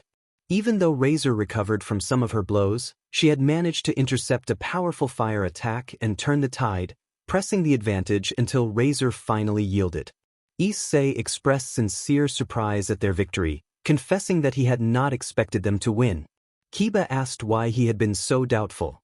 Issei explained that because this had been their first rating game, Razor had the experience advantage. Nevertheless, Rias's strategic skill had proven better than he had anticipated. Rias listened while a faint flush colored her cheeks. Rias then asked a nervous question about what would have happened if they had lost, and she had been forced to marry Razor.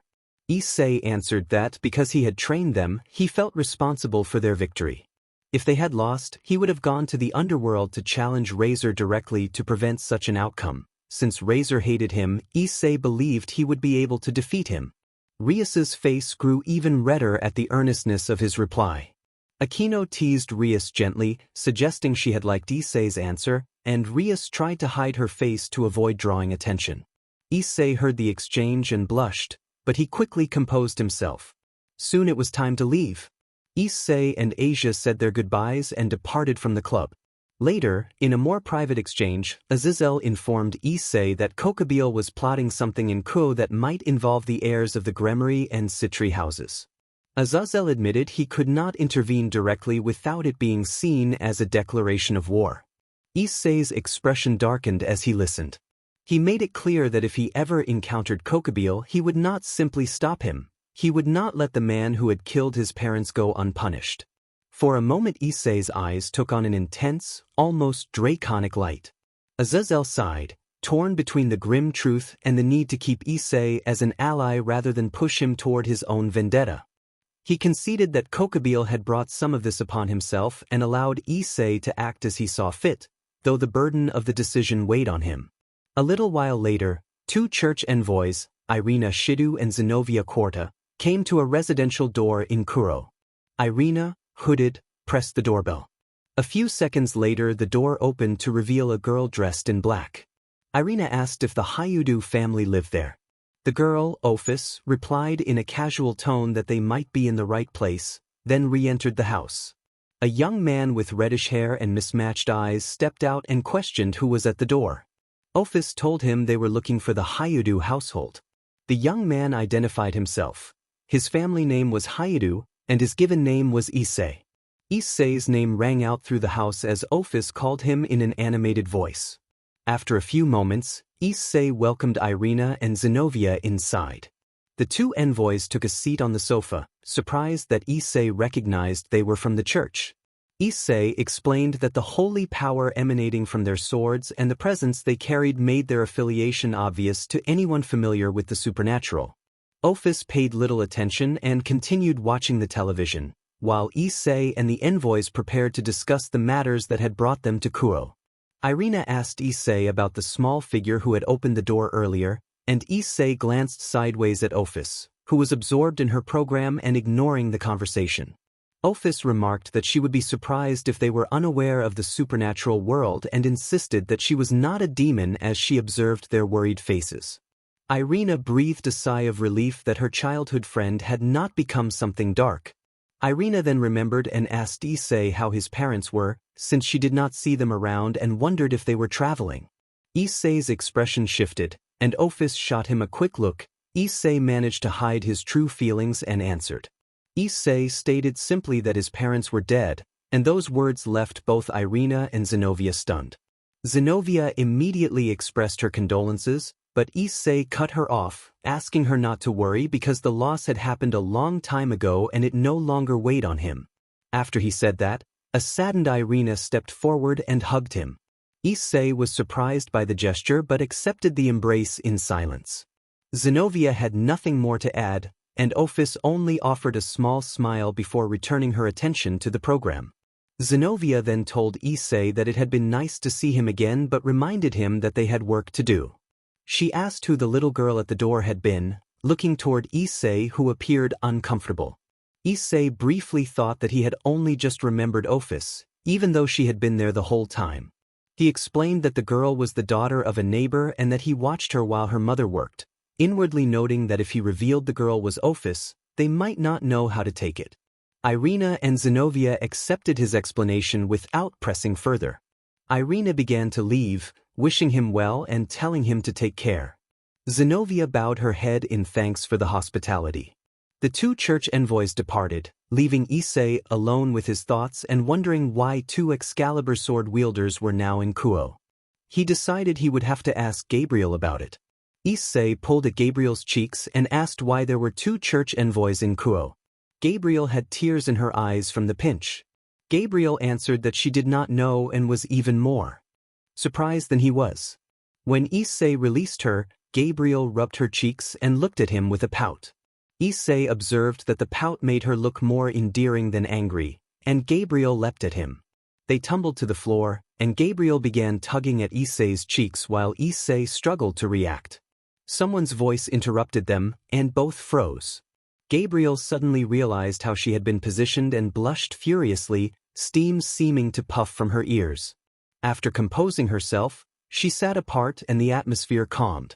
Later, in the sitting room, a more composed Gabriel drank a cup of coffee while Asia wore a cheerful expression and Issei sat lost in thought. Issei asked Gabriel a serious question about unusual activity involving the church. Gabriel answered that fragments of the Excalibur swords had been stolen recently and the thefts were suspected to be the work of the fallen angels, specifically one of their leaders, Kuoh, who was believed to be hiding in Kuoh. Issei's face registered his surprise at that news. Issei noted that it made little sense to send two Excalibur users to a place where Kuoh was hiding, especially if the agents were only of cadre rank. He suggested the possibility of traitors inside the church, or that Zenobia and Irina might be concealing much greater power than they appeared to have. Gabriel listened and regarded him with a strange look. Gabriel pointed out Issei's sarcasm, and he replied that he had thought she was serious, which prompted Gabriel to launch at him and start tugging his cheeks again. Asia had to separate them after a while. Gabriel then regarded Issei with a pleading, almost puppy-like expression. Issei sighed and relented. He agreed to help the two envoys this time, on the condition that Gabriel investigate the possibility of traitors in the church. Gabriel nodded in agreement. They decided to start the next day, since there were no immediate signs that Kuoh meant to act right away. On Monday morning, Issei woke to find two familiar presences nearby. One was the serpent Ophis, who had become a regular presence, and the other was Gabriel.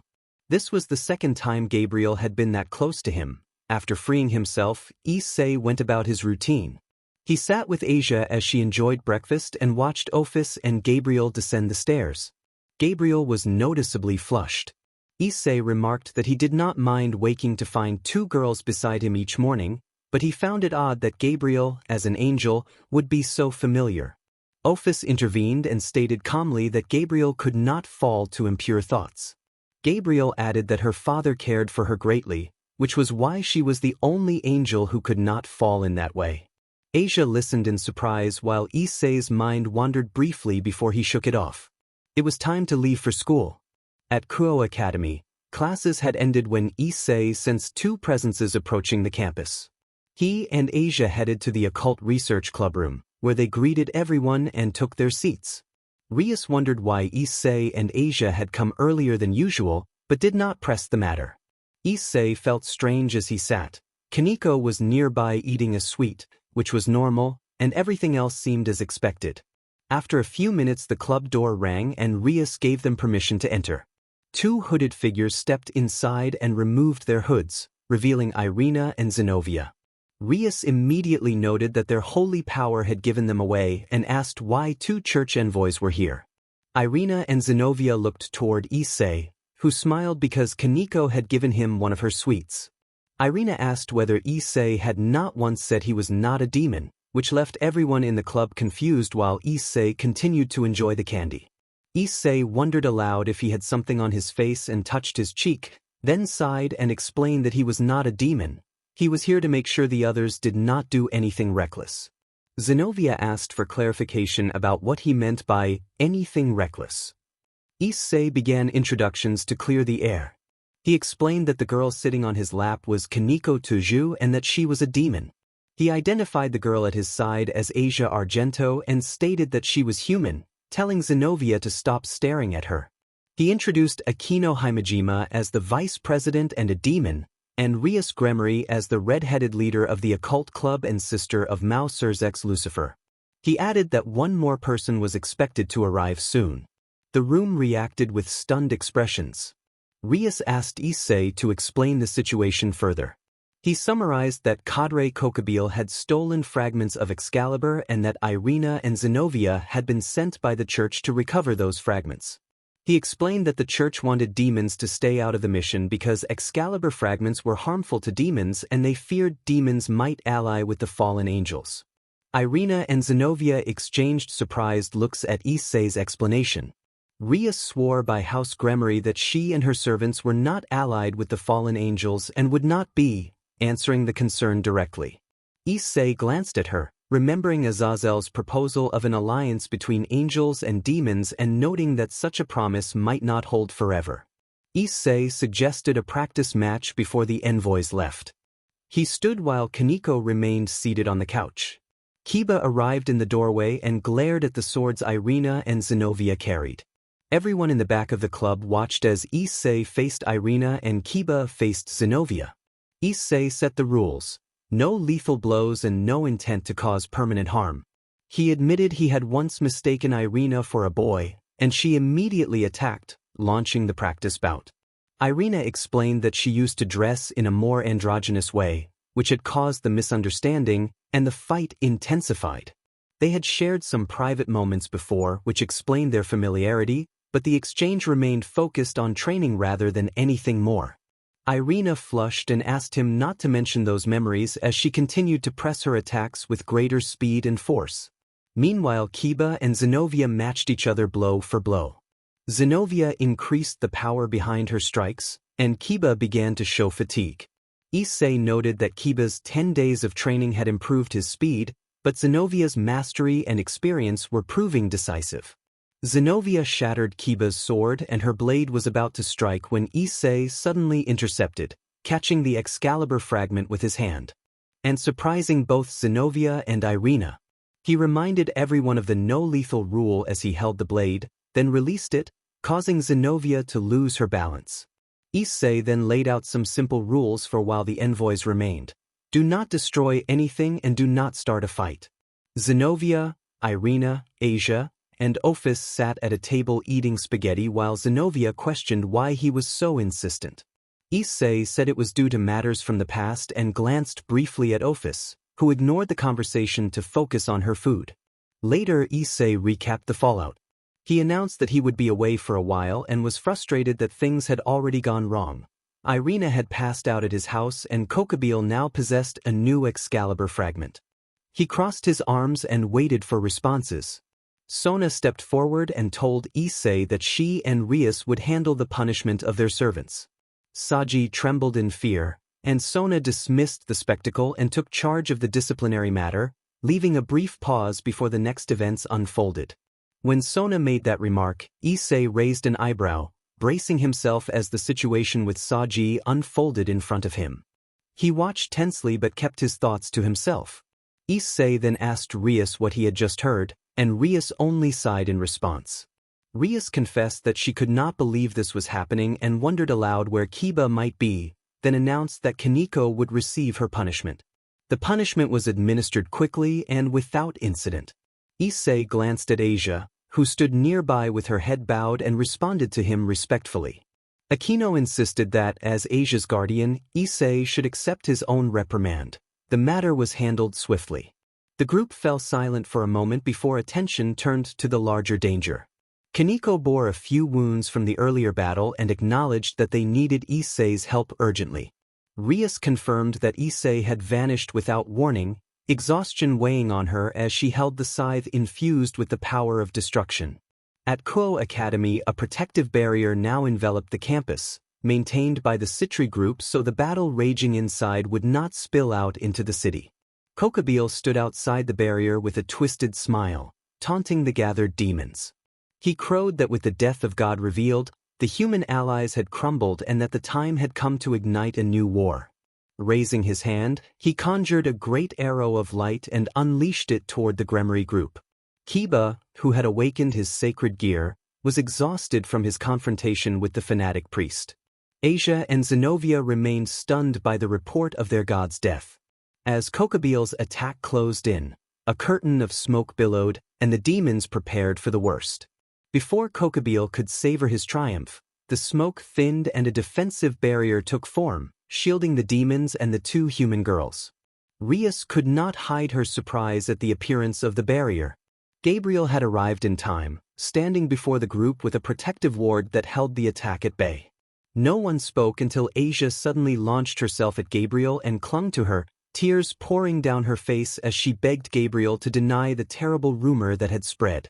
Gabriel looked bewildered and asked where Asia had heard such a thing. Before Asia could answer, Kokobile taunted the group again, mocking their confusion and revealing himself to be Gabriel's brother. When confronted about the accusations, Kokobile admitted coldly that he had been responsible for the death of their father. He declared that the fallen angels had been denied victory in the previous war and that he intended to start a new one to settle the score. Kokobile's boast was cut short when a sudden attack struck from behind, severing his wings and sending him reeling. He screamed and crashed to the ground hard enough to gouge the earth beneath him. A new presence hovered above the battlefield, imposing and silent. Issei descended into the crater, his sword drawn and his two crimson dragon wings unfurled, giving him an awe-inspiring, unreadable expression. Issei walked up to the fallen Kokobile and observed that he was still alive. Kokobile, struggling to remain upright, spat out a demand to know who his attacker was. Issei calmly reminded him of a dark event from years before, when Kokobile had come to Kuoh and slain a pair of magicians. Kokobile tried to deny it, but Issei interrupted and pressed the point until Kokobile admitted his memory of the incident. Reports had stated that the slain couple had given birth to a child who would become the new Sekyudai. Issei then struck Kokobile with a decisive blow that forced him to his knees. The others watched in stunned silence as Zenobia and Asia, who were recovering, looked on. Issei revealed plainly that the child born to that couple stood before Kokubile now, and dared him to attempt to kill him again.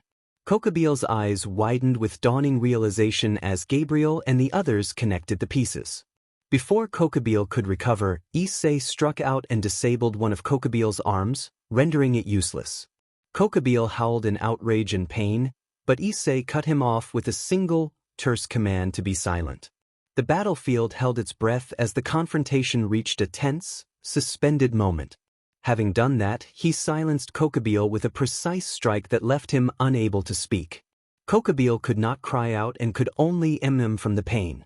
Issei walked toward the others and stopped when he saw Zenobia on her knees, tears streaming down her face. He noticed Asia looking at him with deep sadness. Asia moved to him and buried her face in his chest, crying, and Issei gently stroked her head. Issei demanded that Gabriel confirm Kokubile had not spoken those words. Gabriel could only nod, and Issei sighed. He gently moved Asia away and told her they would talk later. He then approached Kokubile, who was trying to crawl away, and brought him down with a heavy, incapacitating stomp that left him unable to continue escaping. Issei accused Kokubile of revealing the news of his father's death and warned that he would suffer severely. Dark flames flared from Issei's hand, enveloping Kokubile and causing him to writhe in agony. Issei whispered that he had not even used his true power or his armor, then retreated to the others, noting that those flames would not fade until they consumed the victim's essence as well as their body. Gabriel stepped closer to Issei, anxious that Kokubile's death might provoke war with the fallen angels. Issei dismissed the concern, saying that Azazel had given permission and that it should not matter. Asia approached Issei again and he held her. Gabriel went to Zenobia, who remained on her knees and embraced her. Zenobia sobbed quietly in Gabriel's arms. Rias observed that the Gremmery group had endured the battle well, but before she could respond, Issei looked toward the barrier. A moment later the barrier stopped and a white-armored figure descended, landing in front of the nearly defeated Kokubile. The armored figure warned that the flames should not be touched, for they would not dissipate until they had consumed their target. Issei recognized the armor and wondered why the Hakuryuku had appeared here. The Hakuryuku explained that he had come to stop Kokubile but that his intervention was no longer necessary. Issei asked why he had watched from a distance and allowed Kokubile to attack the Gremmery and Citri heirs. The Hakuryuku replied ambiguously that perhaps he had simply waited and, seeing the fight concluded, intended to leave. Before the Hakuryuku could depart, another voice interrupted, calling Albion and reminding him of a past presence. Drake announced himself with the gauntlet, and Albion responded, confirming that Drake had a new host. Rias was surprised to realize that 2 celestial dragons were present. Issei asked Drake why he had appeared now. Drake admitted he had been unable to continue his previous work and would explain what he had discovered later. The Hakuryuku acknowledged the Security. Albion spoke to his host, warning Valley that Drake's host was stronger than him and advising caution. Valley questioned Albion's claim and Albion said he could not explain further but suggested that Valley avoid fighting unless he was willing to die. Valley was taken aback by the warning but heeded Albion's advice and shot up into the sky, disappearing. Issei introduced himself as Hyde Issei, and on hearing his name Valley showed surprise. Issei attributed his presence to Azazel. With that, Valley left. The Citri group approached the place where Sona had seen the Seraph Gabriel, and Sona was astonished to find Gabriel there. Issei told Rias to avoid telling her brother about Gabriel's presence to prevent unnecessary chaos. Rias agreed and, following Issei's instructions, prepared to explain the events to Sona and her group. Issei, with Asia at his side, went to where Gabriel stood with a calmer Zenobia. After Issei touched Gabriel's shoulder, the 3 of them vanished from the site, leaving Rias to explain what had happened to Sona. Shortly afterwards Surzek's Lucifer arrived with a contingent of demon soldiers. Rias and Sona recounted the battle while omitting Gabriel's appearance. Later, after things had settled, Issei invited Zenobia to ask what she wanted to know. Zenobia first asked that they not tell Irina that God was dead. She then expressed that she wished to remain with him. The request was received, and the chapter ended. Issei asked Zenobia if Irina had returned to the Vatican. Zenobia was eating at the dining table. Asia sat to her left and Ophis to her right. Zenobia answered that Irina believed Zenobia had joined the Gremory retinue. Issei observed that, then, Irina must think Zenobia had become a demon. Zenobia confirmed this. A silence fell as Issei's thoughts drifted to matters connected to the past of Natsu Dragneel. Drake had shared something surprising. There were 3 massive gates in Natsu's mind. According to Drake, each gate could contain parts of Natsu Dragneel's memories, and none of them had been accessible so far. Drake suggested those gates were linked to power physical, spiritual, and mental, which was startling because Issei already considered himself strong. Drake had told him that the gates would not open until he grew more powerful, which implied that Natsu Dragneel in life had been extraordinarily formidable. Zenobia accepted that Asia would accompany her to Kuoh Academy with the director, and Issei excused himself because something had come up at the last minute. He rose and walked toward the living room. A magic circle appeared beneath him and he vanished. Ophis watched him leave but remained silent. Asia and Zenobia left for Kuoh Academy as well. Issei appeared at the place where he had trained for 5 years. He needed to examine those towering gates Drake had seen in his mind. The mountain was removed from the outside world by seals. Issei had placed more barriers before leaving, creating a space outside the world like a dimensional gap. No one, not even a god, could find him here. He sat in the lotus position, closed his eyes, and entered his mental space. Drake appeared there, serious. Drake instructed Issei to follow. They walked until they reached an area wreathed in flames. To Issei's surprise, he could feel the heat, even though he was immune to fire and in his own mental space. There, standing side by side, were 3 colossal doors. Each door was larger than the last. The first was enormous, the second twice its size, and the third extended beyond the horizon. Issei could only utter that it was astonishing. A small drake perched on Issei's shoulder remarked that astonishing did not begin to describe the truth of it. Issei asked Drake to move so he could see, then walked toward the first door. Drake hovered nearby, watching closely. Issei pushed the first door but it did not budge. He increased his effort and began to draw on more power, shifting into dragon force. Sweat appeared on his body outside his meditation pose as his expression tightened. In his subconscious he used dragon force, and his outer form also began to change. He reached the threshold of his current power. Dragon force rivaled the Juggernaut drive, though it cost him a great deal of energy. He continued to press, feeling the door slowly yield to his strength. Maintaining that effort, he finally forced the door open. He returned to his normal state, and a concerned Drake approached to check on him. Drake warned that what he had done had been dangerous. Issei acknowledged it but said he had to try, and now that the door was open they needed to see what lay inside. Together they stepped through and vanished into a white light. Later, in class, Zenobia Korda introduced herself and mentioned she currently lived at the Hayadu residence to the students, who included Issei's class and Asia. Asia felt embarrassed because Issei had asked Zenobia not to tell anyone he lived at her house to avoid rumors, but Zenobia had apparently forgotten. Gossip spread quickly across Kuoh Academy that Issei Hayadu, once known for his antics and now perceived differently, lived with 2 girls. The rumor mill kept them talking for days. Rias welcomed everyone to Kuoh Academy and introduced Zenobia on behalf of herself and her retinue, watching Zenobia seated beside a flushed Asia. Aquino, serving tea, remarked with a light laugh that Zenovia's introduction might have given Issei a new reputation. Rias explained that although Issei said he had no ties to the demons, he spent the recess at their place. She added that as long as they did not intend to destroy Kuoh, there would be no problem. Issei would only oppose those who threatened the city, and they were there to protect it. That was why they got along well with him. Someone mentioned that Sona was angry with him for missing class and that, if he returned, she would likely scold him. Issei opened his eyes to the spot where he had lain down, very sweaty and breathing heavily. He struggled to form words as a green light glowed in his left hand and Drake spoke nearby. Drake explained that the door had shown Natsu's life from his birth to the defeat of the so-called dragon gods and that a celestial dragon power had been granted at the end of the memory. Drake added that, since 2 doors remained and those doors opened depending on the powers one possessed, Issei would need to determine how much power was required to open the second and then the third door. When Drake finished, Issei began to rise, staggering.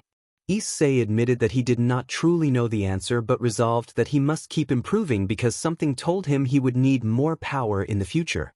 He walked to a transport circle and disappeared.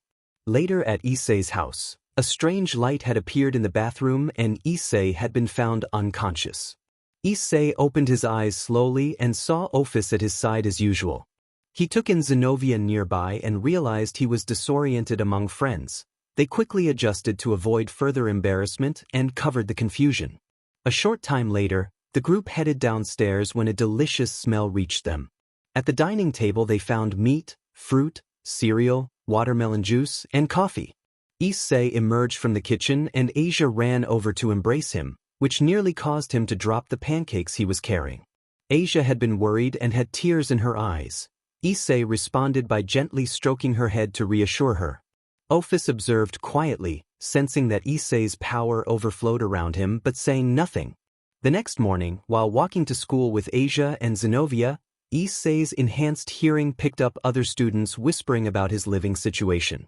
Zenovia had mentioned living with him earlier, and when Issei asked her about it she replied simply, which only made him sigh as he understood why people were talking.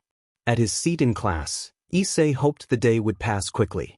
The vice president of the student council, Tsubaki Shinra, arrived at the classroom and informed him that his presence was required in the student council room.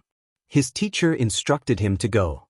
On the way, Issei found himself glancing at Tsubaki as she led him down the hall. Tsubaki noticed and, slightly flustered, asked him to stop staring. Issei apologized with a sheepish smile. When they reached the council room, Tsubaki opened the door and waited for him to enter. Issei knew that Sona would be stern with him. He hesitated at the threshold until Sona called out for him to stop dawdling. Issei leaned toward Tsubaki and made a brief comment that embarrassed her, and then he entered while Tsubaki, still blushing, closed the door behind them. Sona demanded to know what he had said to make Tsubaki blush. Issei admitted that he had given a compliment, and Sona pretended not to have heard. Sona then directed him to sit. Issei noticed a chess set on the small table in front of him as Sona took her seat opposite him and looked him in the eye. When Sona asked if he knew how to play, Issei thought that he did. Sona proposed that if he won a game of chess, he would be spared the punishment she intended to give him. Issei countered that if he won, in addition to avoiding the punishment he wanted to be addressed more informally as Issei-kun. Sona blushed but accepted, confident that she had never lost a game. They began to play. Issei moved a piece that delivered checkmate, surprising Sona and leaving her stunned. Sona conceded from her surprise and acknowledged that, as promised, he would not receive the punishment. Issei grinned and asked if that meant he could avoid future punishments by beating her at chess, which made Sona blush again. Sona told him he could leave, and Issei rose to go, bidding farewell to the president as he departed. Tsubaki entered the club room and found Sona still sitting by the chessboard. Tsubaki approached and saw the board, surprised to find a checkmate, and it was not in Sona's favor. Issei admitted that Sona had beaten him at nothing. Instead, he had beaten Sona in a game of chess. Rias reacted with a loud shout of astonishment at the news that Issei had not only escaped Sona's punishment but had also made Sona start calling him Issei after defeating her. Issei covered his ears because Rias had shouted so loudly. Everyone else, except Asia and Zenovia, stood in stunned silence. Asia asked why everyone was so amazed, and Akino explained that someone beating Sona at chess was an exceptional achievement. Zenovia asked what Akino meant. Rias told Issei about Sona's past engagement to a high-ranking demon. Issei noted that it was similar to Rias's own situation. Rias continued that unlike Rias, Sona freed herself from that engagement by challenging her fiancé to a chess match. If she won, the engagement would be broken. If she lost, she would no longer pursue the matter. Sona had won, and afterward she told her parents that she would only marry someone who could beat her in chess. Issei remained motionless, absorbing this information. Suddenly the club door opened and Sona and Tsubaki came in. Issei still did not speak, only turning his head to look at Sona, who was blushing as she addressed him.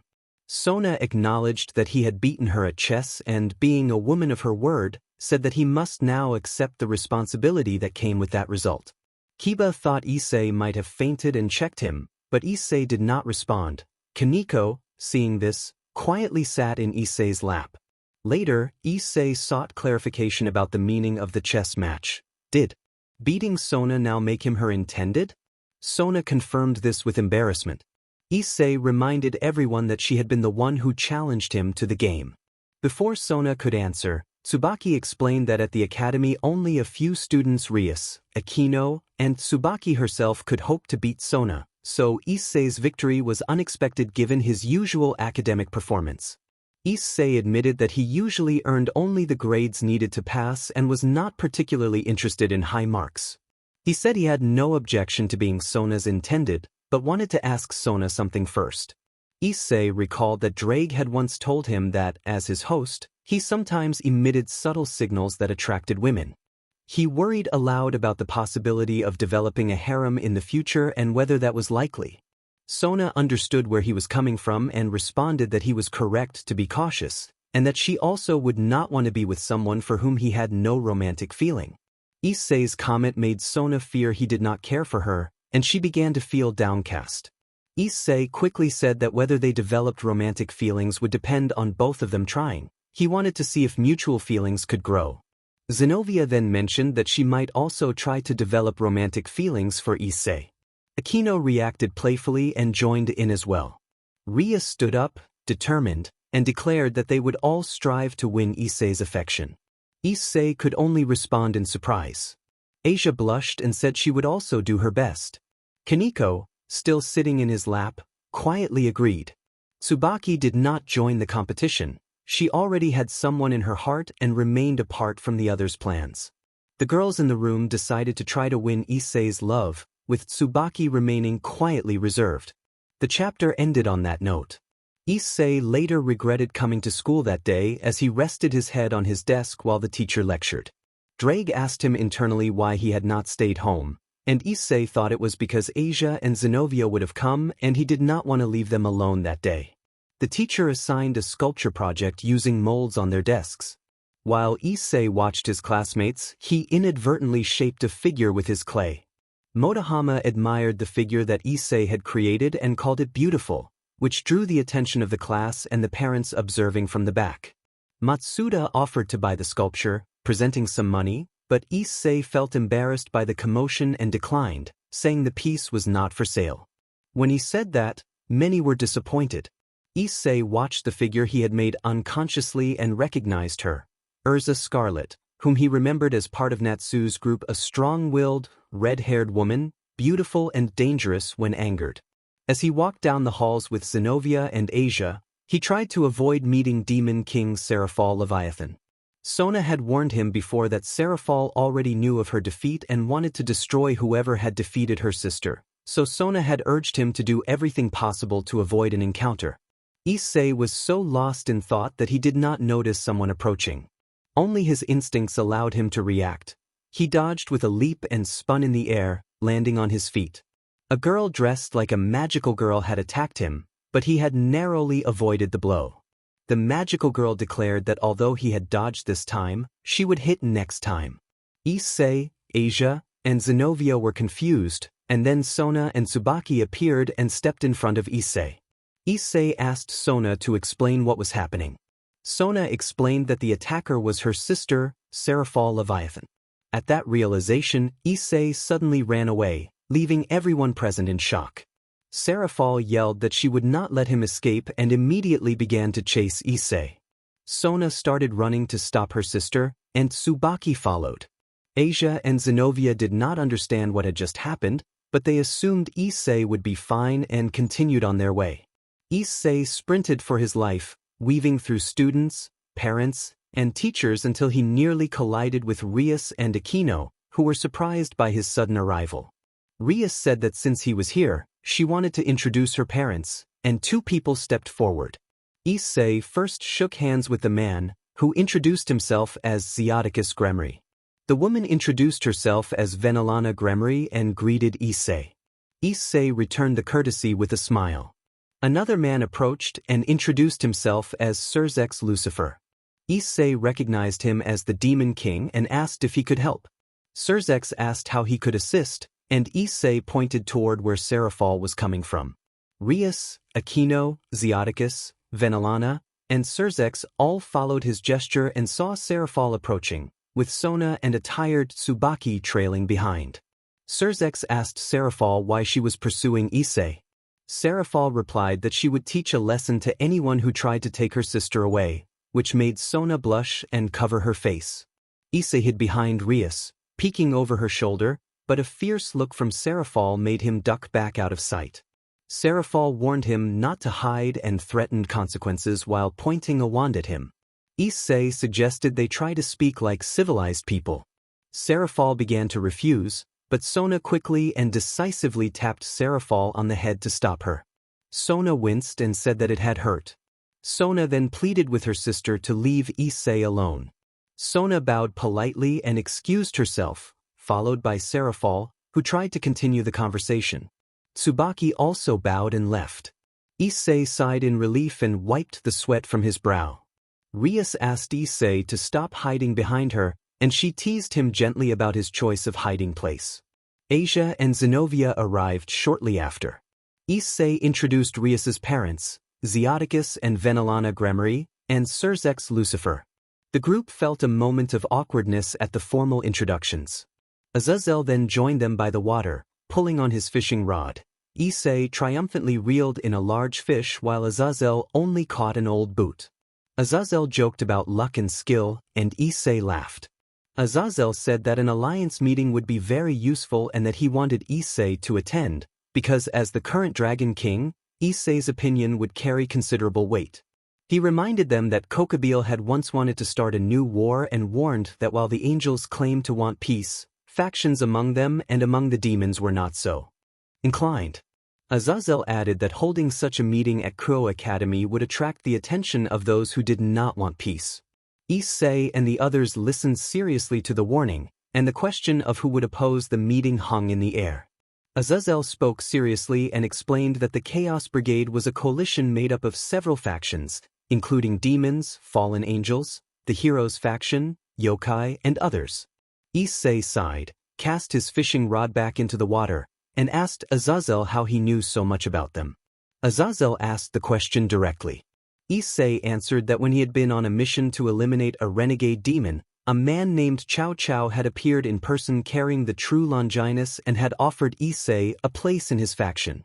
When Azazel asked whether he had accepted, Issei smiled and said that if he had, he would not be here now. They both laughed at the memory. Azazel's curiosity sharpened and he asked if anything had happened between Issei and Chow Chow. Issei explained that refusing to join the Chaos Brigade had prompted Chow Chow to attack him, and that the lance had been particularly troublesome. Azazel pressed for details, and Issei recounted how Chow Chow had struck him with the true Longinus during the confrontation. Azazel was taken aback and asked how Issei was still alive. Issei replied calmly that even the Holy Spear could not harm someone who carried the flames of the original Phoenix. Azazel was speechless. Issei, amused, continued that after Chow Chow failed to kill him, he had taken the opportunity to scar Chow Chow's face with his sword in a way that even Phoenix tears could not heal. Later, Issei debated whether to attend the meeting of the three major biblical factions. The time to begin was approaching, and he remembered Azazel's remark that his presence would carry weight. Because the meeting would be held at Kuoh Academy, he anticipated trouble. Drake was still asleep, the lazy dragon having been napping a lot lately. Issei called for Asia and Zenobia to get ready for the meeting.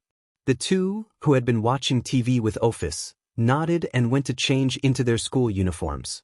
Ophis asked whether Issei was really going to the meeting. Issei asked if there was anything he should know before leaving. Ophis thought for a moment and recalled that Kateria Leviathan might attack the meeting in an attempt to assassinate Serafal Leviathan. Issei reacted with a nervous sweat. Ophis, as leader of the Chaos Brigade, explained that her faction did as it pleased so long as they helped her defeat Red, and that it was possible Kateria had one of Ophis's serpents.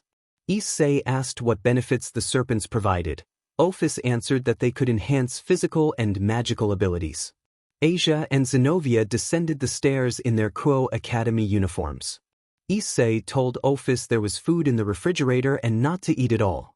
A small portal formed beneath him, and Asia and Zenobia stood beside him before disappearing, leaving Ophis to continue watching her program. The Gremory and Citri delegations were already assembled in the meeting room, and the atmosphere was tense. Archangel Michael asked what they were waiting for as Azazel sat with his hands on his head. A knock sounded at the door. No one could sense anyone outside the barrier, so Serzex asked Graphia to check. Graphia moved toward the door while everyone remained alert, though Azazel seemed relaxed. He assumed who was outside. There was another knock. Graphia, positioned at the door, asked who was there. A voice answered jokingly that it was Pizza. Graphia opened the door carefully and was surprised to find Issei standing there with his hands outstretched, followed by an embarrassed Asia and an amused Zenobia. Issei entered boldly, and Azazel declared that with everyone present they could begin. Issei walked toward the table and was abruptly enveloped in a warm embrace from Seraph Gabriel. The others were surprised. Even Michael watched as his sister hugged the young man. Azazel muttered a curse about Issei's luck. When Issei asked Gabriel to let him go because they were being watched, Gabriel released him and returned to her seat beside Michael, who regarded her with curiosity. Issei settled into a chair on the opposite side from Michael and looked around the room. Near the window stood Demon King Serzex Lucifer with Graphia at his side. To Serzex's right sat Seraphal Leviathan, who watched Issei with a different intensity. Facing him was Archangel Michael. Beside Michael were Seraph Gabriel and Irina. Valley leaned against the wall, his presence marked by a powerful aura. Azazel sat to Issei's right, and next to Azazel was a beautiful black-haired woman whom Issei recognized as Penemu, another member of the Grigori cadre. Feeling self-conscious under so many stares, Issei asked whether he had something on his face. Serzex closed his eyes and asked why Issei was present. Issei replied that Azazel had invited him. Michael asked Azazel for an explanation. Azazel, calm, responded that Hayate Issei, the current true dragon emperor who lived at Kuoh, was rightfully concerned with the meeting because it was being held there. With that clarification, Michael agreed and, seeing no further interruptions, suggested they proceed. Seraphal raised a question and directed it at Gabriel, asking how Gabriel knew Issei. Gabriel reacted with a brief questioning tone, then recalled that, as far as she could tell, there had been a dangerous incident a few days earlier. She added that she had known Issei for a long time. Issei answered, surprising some of those present and especially the Gremory and Citri factions, who had known he was acquainted with the Seraph Gabriel but not how long that acquaintance had lasted. Seraphal pointed out that Gabriel had entered their territory without permission. Issei replied that she had his permission. Serzex attempted to explain that Issei did not understand, but Issei interrupted him. Issei declared that, although the demons could claim all of Kuoh as their territory, in his own home he was the one in charge and Gabriel had come to his house, so he did not believe her presence violated any of their laws. That statement left everyone astonished. Michael suggested that they continue the meeting. Penemu agreed. Azazel looked around the room and insisted that everyone there desired peace and proposed they sign the alliance they had convened to form. Serzex stopped him to remind everyone that Kokabeel had been the one to attack and questioned the likelihood that such an incident would not recur. Azazel explained that Kokabeel had acted without his permission, that he did not want war, and that Kokabeel had been stopped by Hayate Issei. When Azazel finished, Penemu, having heard that, asked Issei why he had killed Kokabeel. Issei remained silent. Penemu wanted to hear his explanation before deciding how to act. She could not forgive that the person who had killed her younger brother could be walking around as if nothing had happened, and although Kokabeel had been in the wrong, he should not have been allowed to go unpunished in her view. Issei laughed, then answered that he would never spare the one who had killed his parents, speaking with a serious tone. The revelation shocked everyone. The Gremory faction already knew, having been present when Issei confronted Kokabeel. The Citri faction did not know, except for Sona and Tsubaki who had been told by Rias. Gabriel already knew and closed her eyes in frustration. Serzex could understand why Issei had acted as he did. Graphia and Serafal were stunned. Michael fell silent but was affected by Issei's words. Azazel already knew. Asia and Zenobia had known previously but now looked more worried after Issei's statement. Vale, leaning against the wall, understood the sentiment. Penemu, who had asked the question, was both surprised and deeply disappointed in her younger brother. She apologized for asking, and Issei smiled and said the past was past. Azazel changed the subject by asking the two bearers of the heavenly dragons what they thought of the proposed peace. Vale said he did not care. As long as he could fight strong opponents he would be fine. Azazel pointed out that even in peace Vale could still find strong opponents, to which Vale only shrugged. Issei agreed with Vale in principle, but added that he supported the alliance if it prevented war, and he said this while staring at the ceiling. As the discussion continued, Issei, Vale, and Zenobia suddenly perceived that time itself had stopped. Issei observed how the members of the Gremmery and Citri factions had frozen completely in place. Drake's voice emerged from the gauntlet on Issei's arm, and after that command the frozen members began to move again. Sona asked what had happened. Rias identified the ability as belonging to the vampire they knew and named Gasper. Issei recognized the complication and asked Rias whether she had a connection to her pieces. Rias confirmed that she did and asked why he was asking. Issei placed 2 fingers on Rias's forehead to locate the piece that was at the Occult Research Club, and by activating his right eye which dimmed to a dull red for a moment, a youth dressed in a girl's outfit suddenly appeared in the hall. Issei touched the youth's head to render him unconscious, which deactivated the time stop.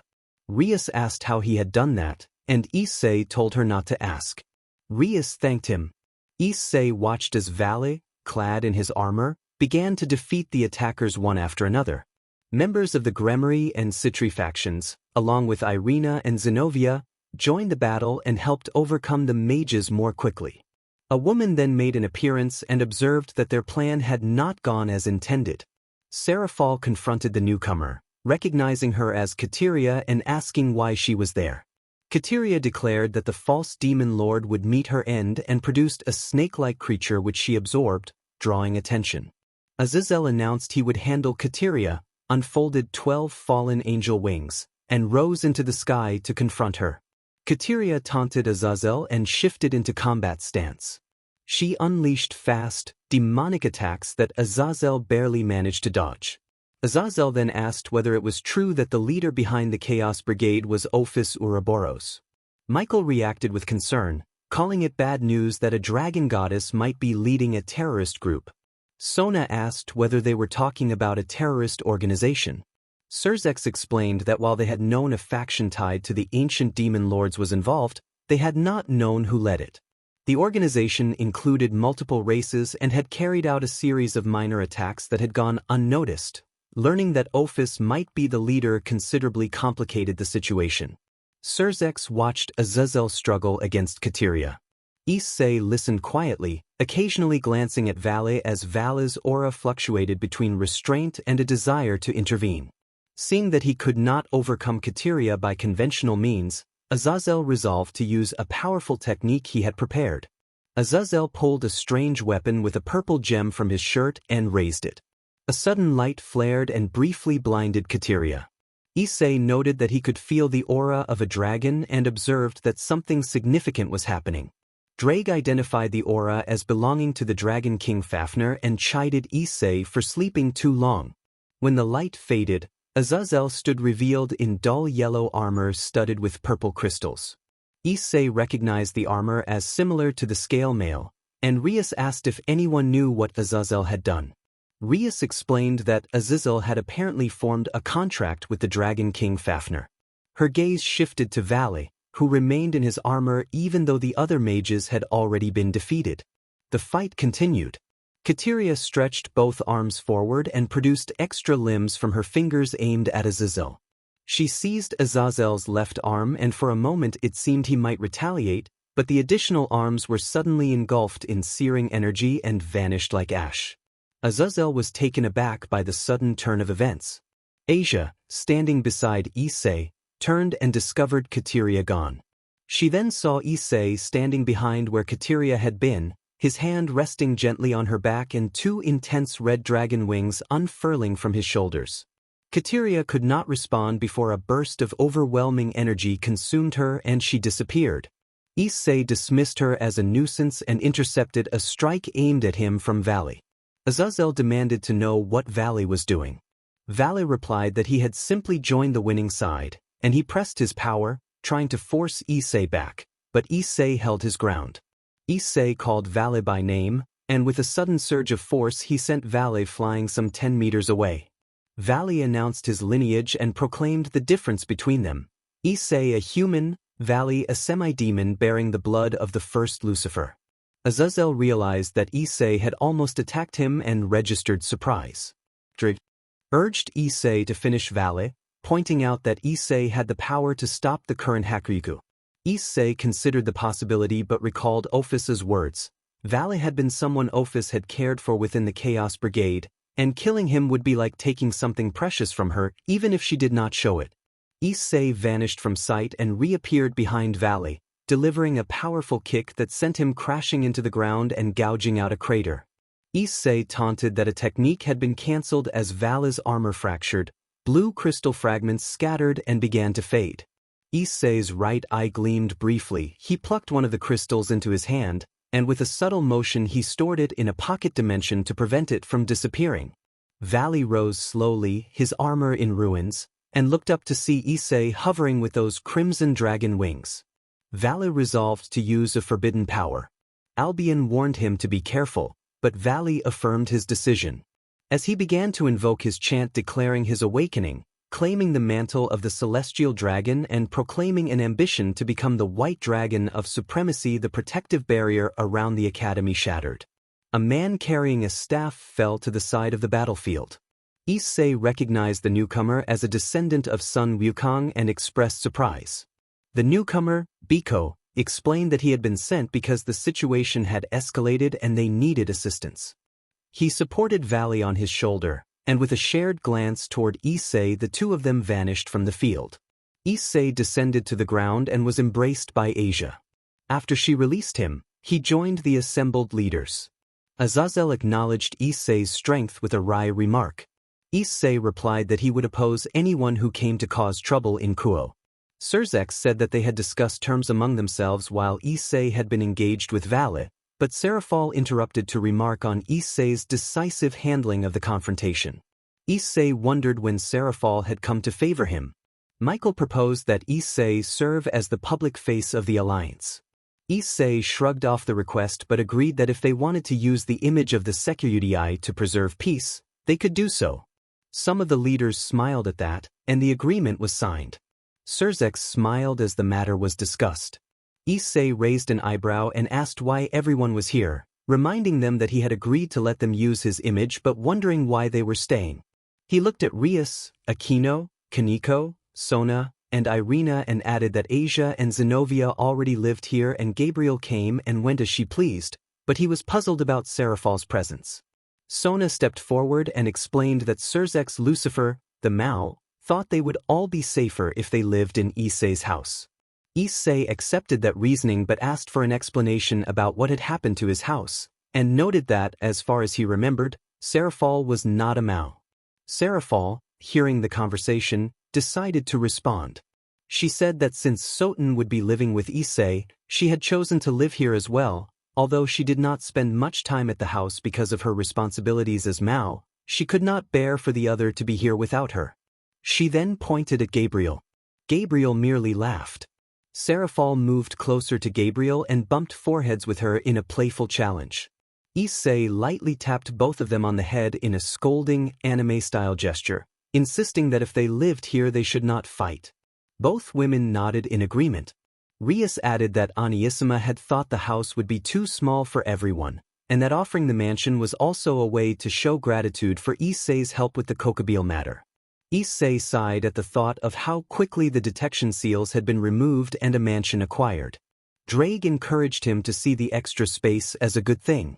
Issei announced that he planned to rest for a while and climb the stairs, reminding everyone not to cause a scandal and naming Asia as the one in charge if any fights broke out between Gabriel and Serafal.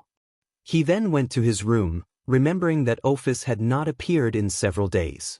A few days had passed since the meeting of the three biblical factions and since their modest house had been transformed into a mansion. Rias introduced Gasper to Issei, and Gasper had been so startled that he hid in a box, which only made Issei blink at the boy's dramatic reaction. 2 days before Kaniko's training, Issei woke to the feeling of weight in his bed. Opening his eyes fully, he saw that Rias, Aquino, Kaniko, Asia, Zenobia, Sona, and Gabriel had all fallen asleep there the first night they moved in. Issei was used to waking up surrounded by the others, though the reasons behind some habits puzzled him. Issei rose without waking anyone and headed downstairs to prepare breakfast. As he descended the stairs, he sensed a familiar presence in the kitchen. Graphia, wearing her usual maid attire, was preparing the meal. Issei leaned against the doorframe, taking in the unexpected sight. Graphia composed herself and greeted Issei with proper formality, which left him puzzled at the honorific. Rias explained that, by order of Aniasima, Graphia-san would serve as Issei's personal attendant. Issei listened as the others ate breakfast around him, a little taken aback by the arrangement but curious. Issei later asked Graphia what it meant to be a personal attendant. The two met in his room to talk privately. Graphia explained that as his personal attendant she would follow his reasonable orders and assist him with household and training matters. Issei then asked Graphia for a favor. He reminded her that Rias had mentioned her strength and asked if she could help train the girls. He noted that although Rias, Aquino, and Kaniko had received some training only 10 days, their improvement did not guarantee they could face any opponent, as Kokobile had demonstrated. Graphia listened attentively to his request and agreed to help with their training. Issei thought that this would increase the assassination attempts against Rias and Sona. After he finished speaking, he lay back on the bed with his arms outstretched, staring at the ceiling. Graphia said that if he ordered it, she would carry it out. Issei sighed and said that he was sleepy and would nap, and asked to be awakened if anyone needed him. He closed his eyes and fell asleep. Graphia waited a moment, adjusted Issei more comfortably in the bed, and then left the room, closing the door with a small smile. Issei announced that Kaniko and Gasper wanted him to train them. Issei was sitting at the dining table eating a slice of watermelon when Kaniko arrived, accompanied by a box that moved at her side. He joked to himself that the watermelon might be drugged. Kaniko replied with determination, and Gasper answered with a nervous, fearful voice from inside the box that they did want training. Issei agreed to train them but said it would be tomorrow. He explained that he had something he needed to deal with that might take the whole day, and asked them to wait for him in the training room after classes. He told them to say he had gone out if anyone asked. Then he left, disappearing and leaving Kaniko thoughtful and Gasper intrigued. Issei appeared on the mountain where Drake had once lived and trained as a child. He walked to a flat stretch of land with no trees or plants, only grass. Drake warned Issei that although he could not die from the procedure, it would be extremely painful. In response, Issei produced a blue crystal that belonged to the Hakuryuka Valley. Issei said not to worry, that if it worked it would not only increase the armor's power but might grant new abilities.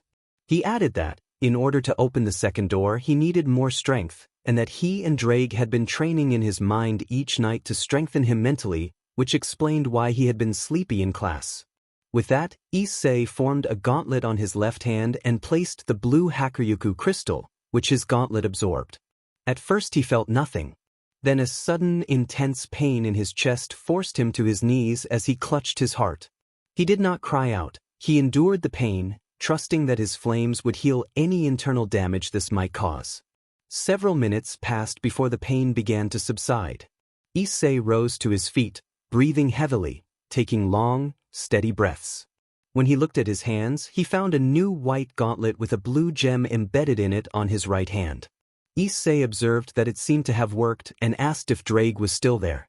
Drake told Issei to enter his mental space.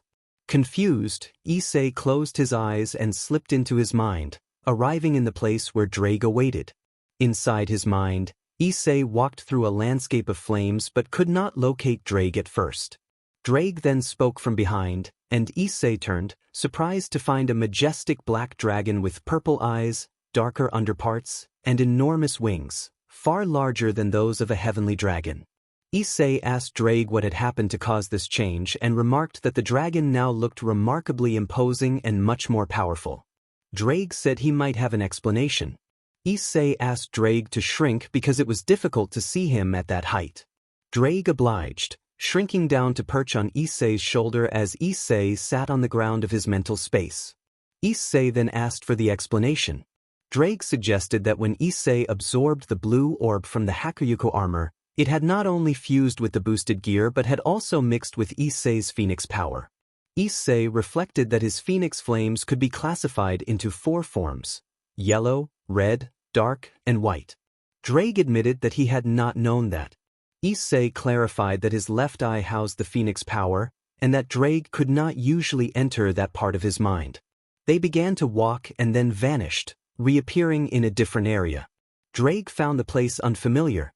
They stood before 3 distinct flames, a yellow flame as fierce as the sun's reflection on the earth, and a dominant red flame, the latter being the one Issei normally used to heal lethal injuries such as the loss of a limb. Issei noted that the yellow flames were used mostly for minor wounds and illnesses.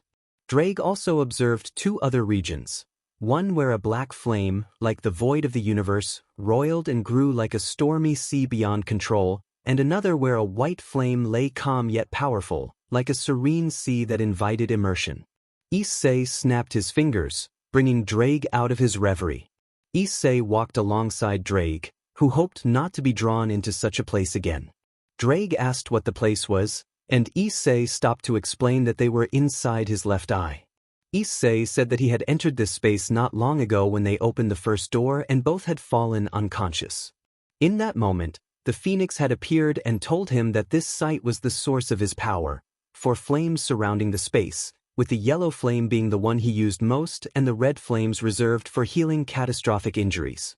The black and the white were 2 extremely powerful flames, one stronger than the other. Issei stood before the dark flame, and it calmed as he stepped forward. Drake asked why Issei had not mentioned it, and Issei sighed. Issei explained that the phoenix had forbade him from speaking about the black flame.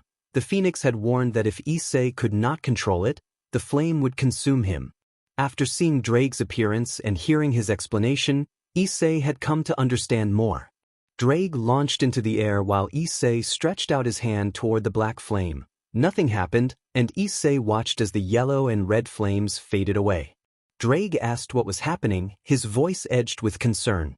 Issei answered that when he fused the power of Hakuryuku with Drake's power, his own strength and abilities had increased, producing the black flame. The black flame was uncontrollable and would have consumed him if he had tried to use it, because it hated being dominated.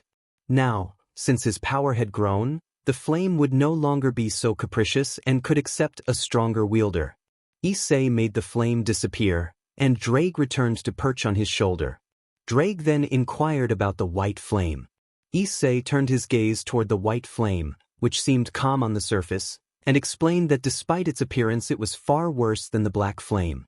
The white flame had been used in the creation of the universe. It could erase gods and immortal beings and burn entire dimensional rifts.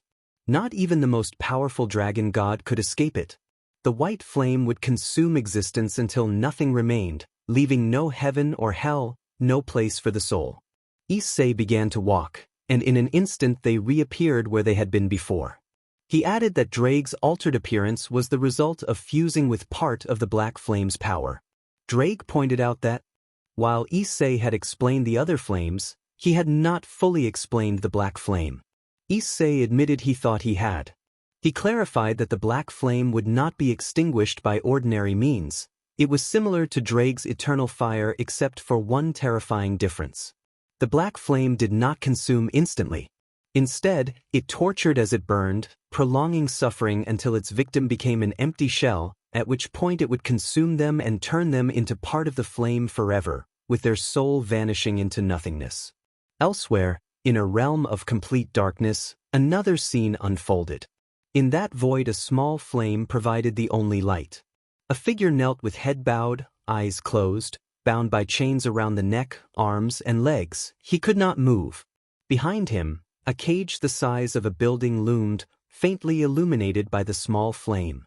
The figure opened his eyes and green orbs appeared, his hair a mix of pink and red that shivered slightly. He observed that the first door had been opened and that power was slowly returning. He spoke about growing stronger thanks to the power of the celestial dragon Drake, the flames of the phoenix, and the dragon slayer's strength, and he addressed Issei as his reincarnation, insisting that it would not be long before they met and he could be freed from his chains, and lamenting the fate of his children. Footsteps approached, and a female figure appeared. She had dark hair and a striking, imposing presence. The newcomer remarked that he had awakened. The chained being replied that he enjoyed her presence only enough to say that if he were not bound he would have already erased her from existence. The woman laughed, a sound that carried no warmth, and declared that he could not erase her because she had created existence itself. The chained being mocked that she looked pleased and called her an annoying being. The woman, who was known as Chaos, held his gaze. Her eyes seemed to contain countless universes. Her voice turned icy as she said that he still showed no remorse for what he had done. He smiled and asked what he should regret. He refused to apologize for his past actions. The chained being accused Chaos of being blinded by love for her children and of pretending to be neutral about war and conflict when it suited her, insisting that she had been indifferent even when it concerned her own offspring. He then accused her of erasing one of his children from existence rather than merely defeating or killing them, annihilating them so that they could not reform. His words carried power and caused the dark space to tremble. He declared that her sin had been so great that erasing that child from existence had been only a first measure. His voice rose, tensing his whole body and even the chains that bound him. The chains began to glow with a red light, and the being relaxed. If those chains had not been absorbing his energy, he would have left long ago. Huge, slitted golden eyes watched from the cage behind him, fixed on Chaos, who paid them no heed. A voice told Chaos that he could be free any time if he returned the sun. Chaos replied that they had had this conversation many times and that he would not go back to someone like that. If he did, it would be only to make the others suffer for eternity. He told the voice to go away and disturbed his thoughts, then turned to leave, knowing nothing would come of it. Before he vanished from that space, he added that he had not wanted things to come this far and called the name Natsu. Then he disappeared, leaving silence in the place. Someone answered that they had not wanted it either. Issei looked at the sky with a scrutinizing gaze, as if something felt wrong. His eyes returned to the renegade demon a few meters away, a woman from the waist up, but from the waist down a strange hybrid with tentacle-like limbs in place of legs. Issei began to walk and then vanished from the spot.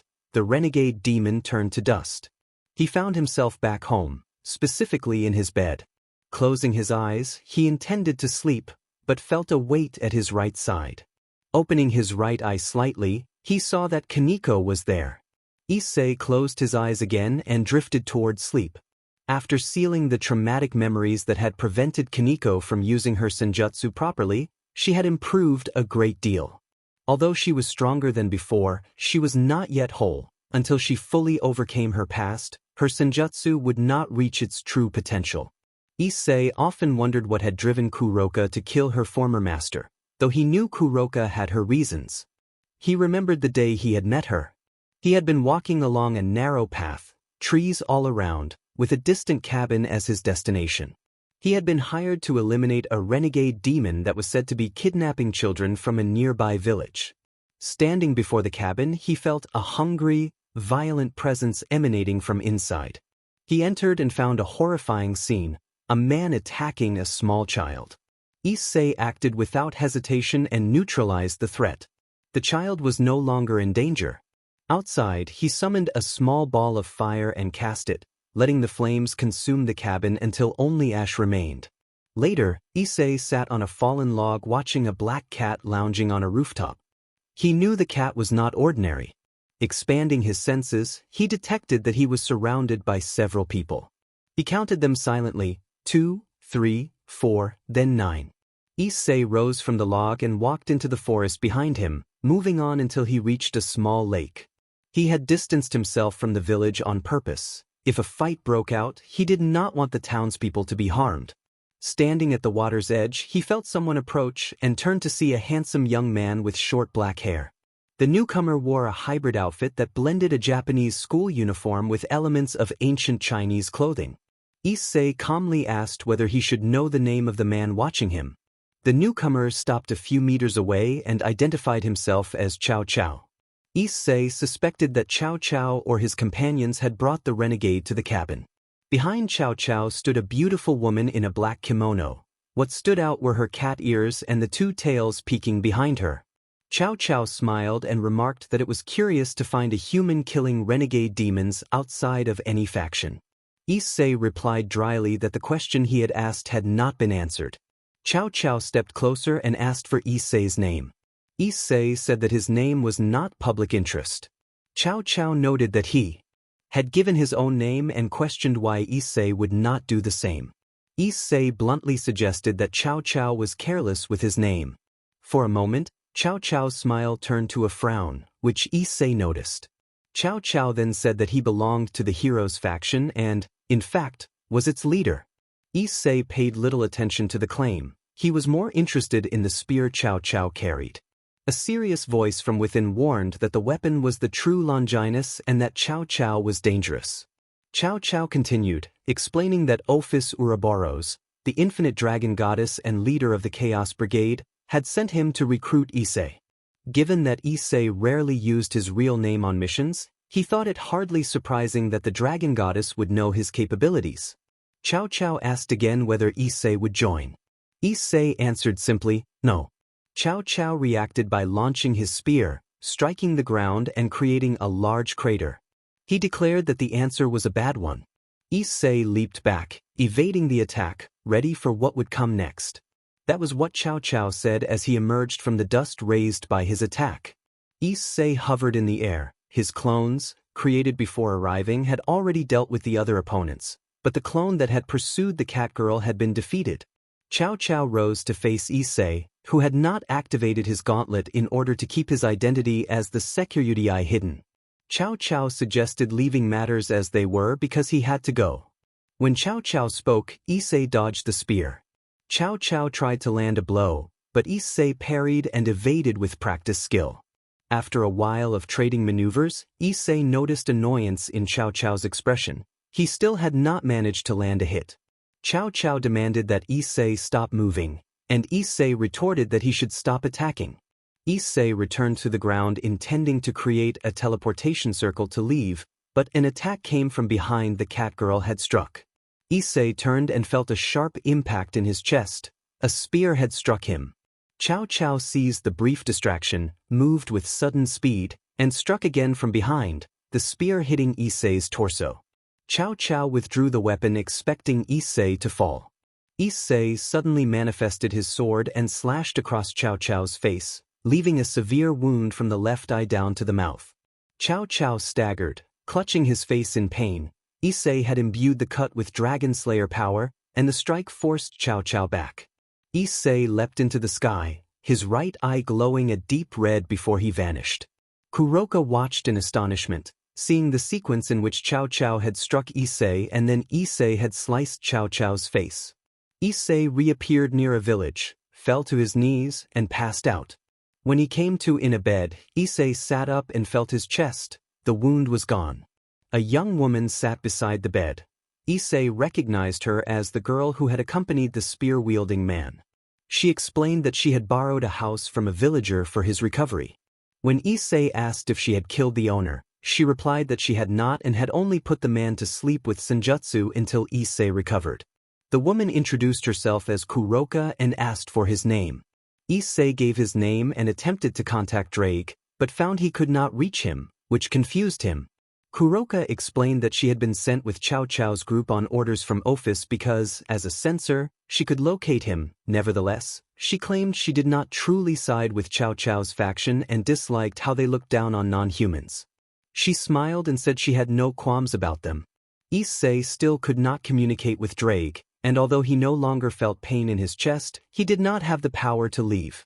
Kuroka made a move toward him, but Issei called for Drake. Drake's voice answered in Issei's mind, acknowledging him and promising help but saying they would discuss matters later. In an instant Issei vanished, leaving Kuroka surprised. He reappeared on the mountain where he trained and pulled his boxers and pants back on. Drake then scolded him severely for not paying attention to his surroundings, pointing out that his inattention had nearly cost him his life. Issei had been saved because the phoenix flames had healed him, demonstrating that even wounds that might have been mortal could be repaired by that power. Issei began to wake again, thinking of the day he had met the hero faction and how close he had come to death, as well as the dangerous encounter with Kuroka. He felt momentarily unable to move. When he looked, he found Kaneko sleeping to his right and Asia sleeping to his left. Not wanting to wake them or leave just yet, he waited for them to rouse. Living with the girls had stirred in him a growing sense of duty to protect them, a feeling that strengthened with each passing moment. He did not dwell on the cause, allowing for the possibility that it was a dragon's instinct to protect its bond. A trip to the underworld? Asia asked with curiosity. They were in the living room. Issei sat on one of the sofas with Kaneko on his right leg and Ophis on his left. When Ophis saw Kaneko settle on Issei's lap, she did the same, and surprisingly the two agreed to take one side each. Rias explained that since it was summer vacation, she and Sona had to return to the underworld and would bring members of their retinues. Because Asia, Zenobia, and Issei were not part of those retinues, Rias invited them to come along. Issei found the underworld idea interesting, and when he looked at Asia and Zenobia they both nodded, indicating they would go as well. Rias and Sona were delighted, having thought Issei might refuse. On the train bound for the underworld, Issei watched the purple space outside the window and asked if they could have teleported directly instead of taking the train. He glanced back at Rias, who was playing cards with the others. Before Rias could answer, the door opened and Sona arrived with Tsubaki and Saji. Sona said they needed to talk about something and that Issei had to come along. Issei found this suspicious but did not press it. Those who remained in the car were talking when suddenly everything went dark and they began to fall. They were startled when a towering dragon, standing on two legs and easily 20 meters tall, appeared and launched a fireball at them. The group dodged. Kiba formed two swords, Zenobia drew Excalibur, Akino began channeling lightning as she flew with her demon wings, Kaneko revealed her cat ears and tail, Gasper steadied himself. Despite being frightened, and Asia's hands glowed with healing light as she moved back behind Kaneko and Gasper for protection. The dragon, impressed by their formation, lunged. It punched toward Kiba, who dodged and countered with moves that the dragon barely reacted to. Zenobia leapt onto the dragon's arm. The dragon opened its mouth and expelled flames that Zenobia narrowly avoided, landing on her feet beside Kiba. Neither took their eyes off the beast. Asia, who had learned to heal from a distance, focused and let a green light flow toward Kiba and Zenobia, easing their exhaustion. Kaneko and Gasper stayed near Asia in case the dragon tried to target her. Akino formed a ball of electricity in the air and hurled it at the dragon. The dragon met it with a blast of flame and the two attacks collided in a billow of dust. Kiba and Zenobia were poised to strike again and Akino readied another attack. When the dust cleared, Issei stood before the dragon with a confident smile. Seeing him calm the others, Akino lowered and folded away her wings, Kiba and Zenobia sheathed their weapons, Kaneko hid her cat-like features, Gasper, still trembling a little, began to steady himself, and Asia let out a relieved sigh. Issei said they had done well. When they arrived at their destination, Rias and Sona, along with Saji and Tsubaki, joined Issei. Kiba, confused, asked for an explanation of what had happened. Rias responded that the dragon was called Tannen, a former dragon king now transformed into a demon, and that this trip to the underworld was not only for leisure but also to strengthen them.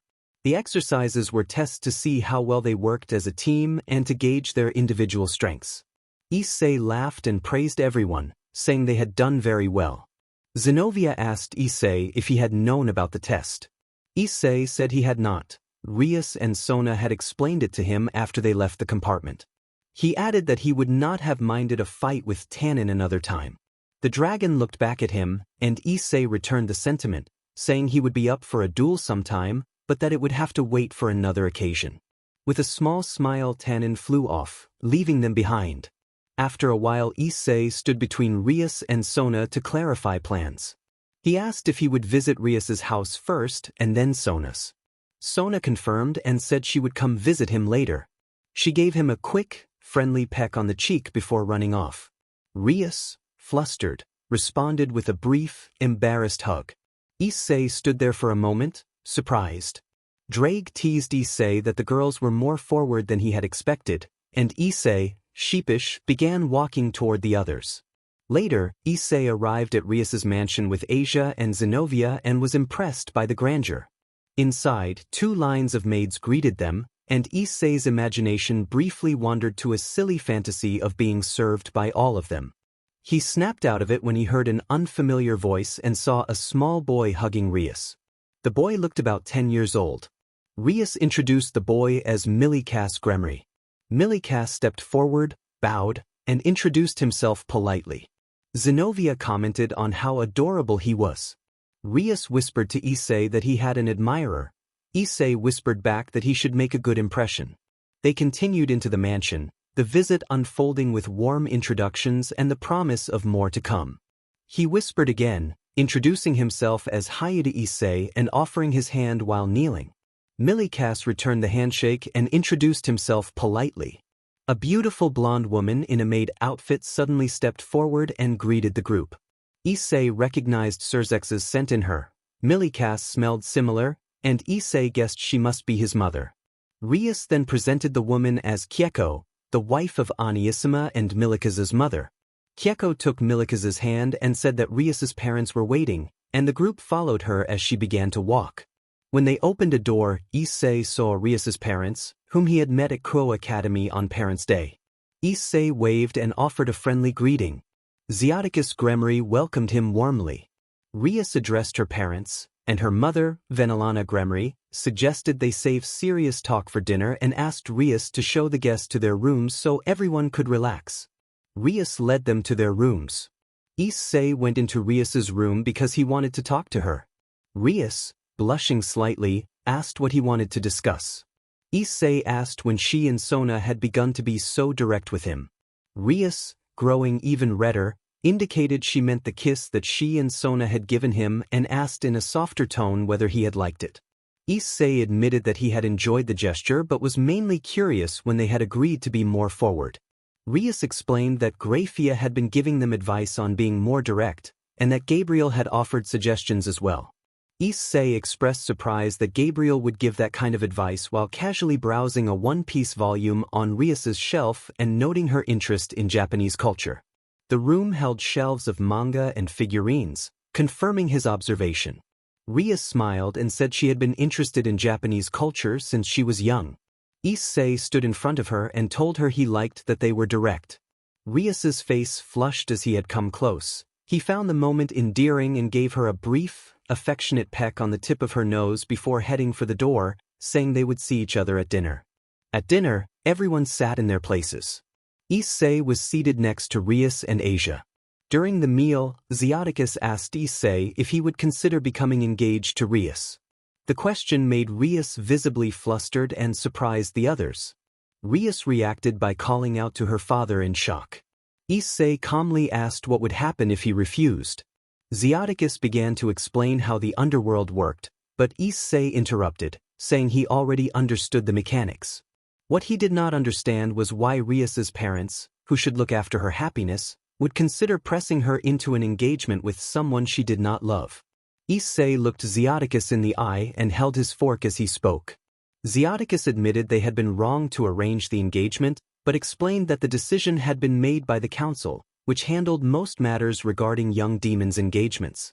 He added that if it were up to him, Rias would choose the person she wanted to spend her life with.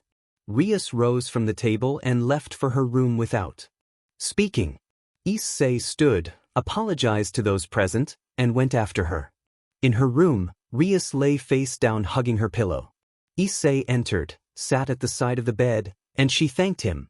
She explained that she was grateful to him for helping her understand that her parents had not been the ones who arranged the engagement, but the council had. Tears came to her eyes, and she felt relief knowing her parents cared for her. Issei lowered his gaze, reached out, and gently rubbed her head until she calmed. He said that he should apologize to her parents for how he had behaved earlier. Before she could respond, there was a quiet knock and her parents entered. Issei stood and bowed before them, surprising them with his formality, and apologized for his conduct at dinner. Zeref told Issei that no apology was necessary. He acknowledged their mistake and said he should have opposed the council more forcefully. He and Venelana then thanked Issei for training Rias and her group, noting that their victory over Riser Phoenix and his entourage had broken the previous engagement. Issei stood firm and said they did not need to bow by his behalf. Zeref then revealed the true reason he had asked about an engagement. After the broken arrangement with Riser Phoenix, the council had been pressuring them to betroth Rias to another demon, specifically the third eldest son of House Furfur. Rias reacted with disbelief, and Venelana confirmed that it was true. Drake spoke to Issei mentally, asking what he planned to do.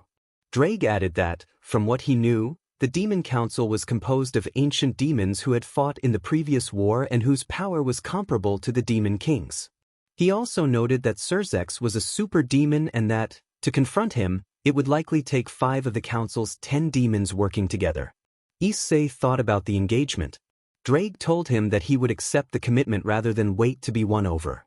Issei thought that was the plan, but he could not fully explain the feeling inside him that urged him to protect each of the girls. He had suspected it was something related to dragons, but he dismissed that notion after considering it. Although he did not yet understand it completely, he resolved to follow his heart. Drake remained silent. Issei then accepted the engagement to Rias while looking at Rias's parents, who were delighted. Rias blushed and looked at Issei as if she were dreaming. The next morning, Issei waited outside the Gremry mansion for Sona. He had not waited long before Sona appeared. Issei remarked that he had expected to wait longer, and Sona replied with a pout that made her look endearing. Issei said that her expression made him melt and pretended to be struck on the shoulder. Sona told him that was not funny. Issei said they should go because he had to meet his prospective in-laws, which made Sona blush. A magic circle appeared beneath them and transported them to another mansion. Issei observed that it was similar in size to the Gremry mansion. He wondered aloud why the two of them kept calling these castles home, and Sona directed him inside. Inside the Citri mansion, things were much the same. Issei met Sona's parents, who had been eager to meet the one who had beaten her at chess, according to Sona. He stayed the day, had dinner, and spent the night there. The following morning Azazel was present to see off those who were going to train. Asia and Zenobia, although not part of the Gremry retinue, joined the training at Issei's suggestion. Saji, who was with Sona and Tsubaki, was picked up by Tanin after Issei had told Tanin to take him for training. Tanin carried Saji away to the shock of everyone, Saji squealing in a high voice as he was led off. Issei, Rias, and Sona decided to take a walk through the streets of the underworld and spent the day together like a date. That morning, Issei had gone to the Familiars Forest to investigate rumors of legendary beasts with powers comparable to the Dragon King's. He had followed a strong presence to a cave and found a blue dragon sleeping there. Drake urgently warned Issei to leave at once. Issei asked Drake what was wrong and whether Drake recognized the dragon. Drake explained that the dragon was female and not just any dragon but Tiamat, known as the Chaos Karma Dragon. Issei remarked with a hint of humor about the title and recalled that Drake had once borrowed treasures from her for a battle against Albion, and that when they were defeated and sealed those treasures had been scattered. Drake responded to Issei's teasing. Issei admitted that while it was amusing as the current Sekirudii, he expected that Tiamat might try to kill him.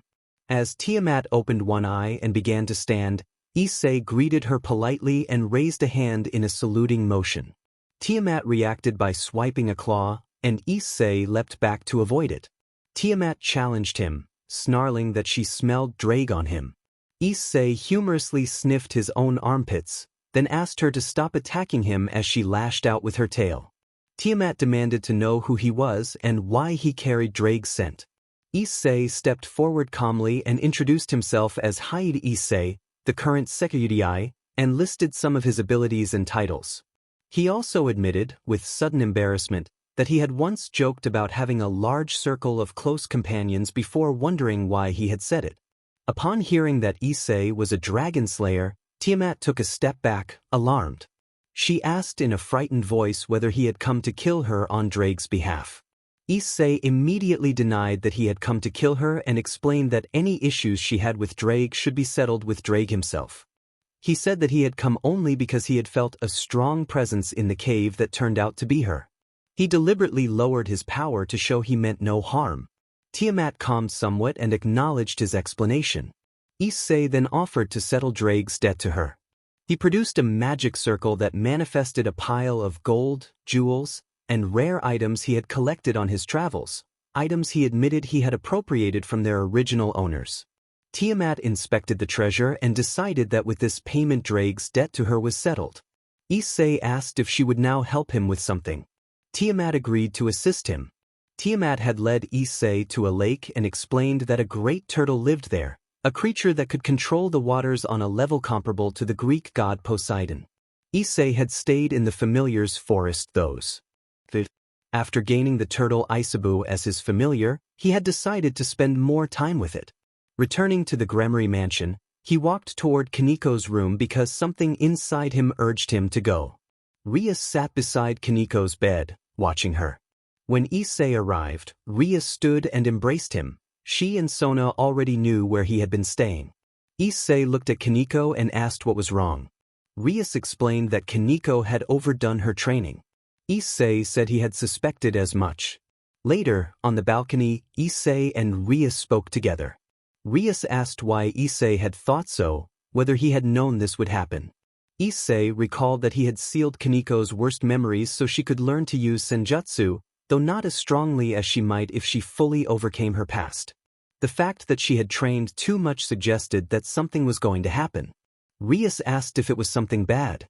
Issei replied that it could be. He reminded her that the young devil's meeting was the next day and that his instincts told him to watch Kaniko. Rias decided to stay and sleep near Kaniko, and Issei left for his room to speak with Drake. Sitting in a lotus pose with his eyes closed, Issei entered his mind. Facing Drake in his new form, they stood before 3 massive doors. Drake asked whether Issei planned to open the second door.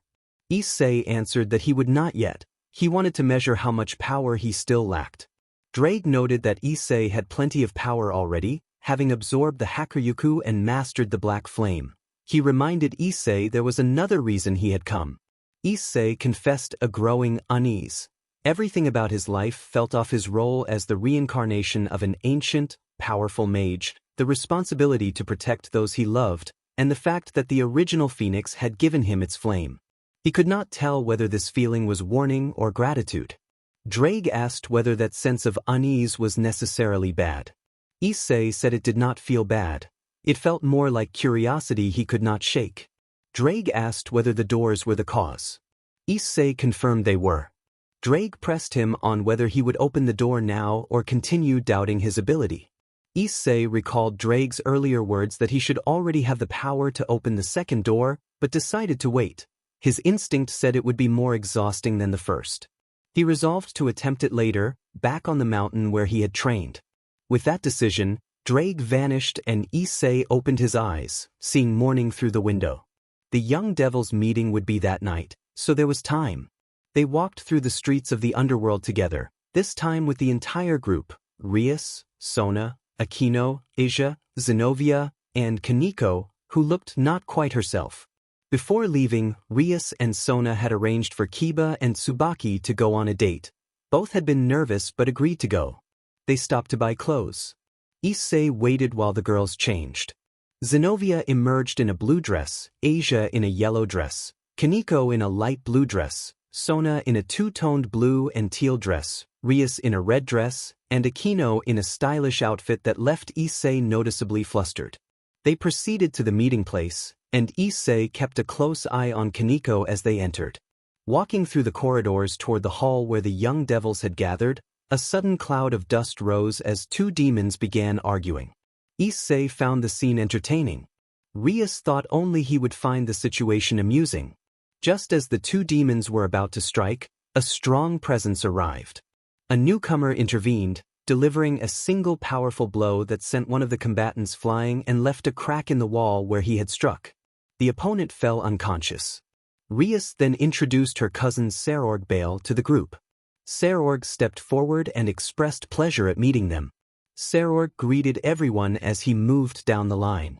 When he reached Issei, they shook hands. Serorg tightened his grip, testing Issei's strength, and Issei responded by tightening his own, leaving Serorg wincing and surprised. Serorg expressed interest in Issei and said he would like the chance to spar with him, smiling. Issei returned the smile and called Serorg interesting as well. Serorg asked to be called simply Serorg, and Issei accepted. In the large hall where the young demons had gathered, Issei's group had arrived and then dispersed in different directions. As Issei walked, he saw Serzex Lucifer standing at the front. Serzex noticed him and gestured for him to come closer. Issei approached and the two clasped hands.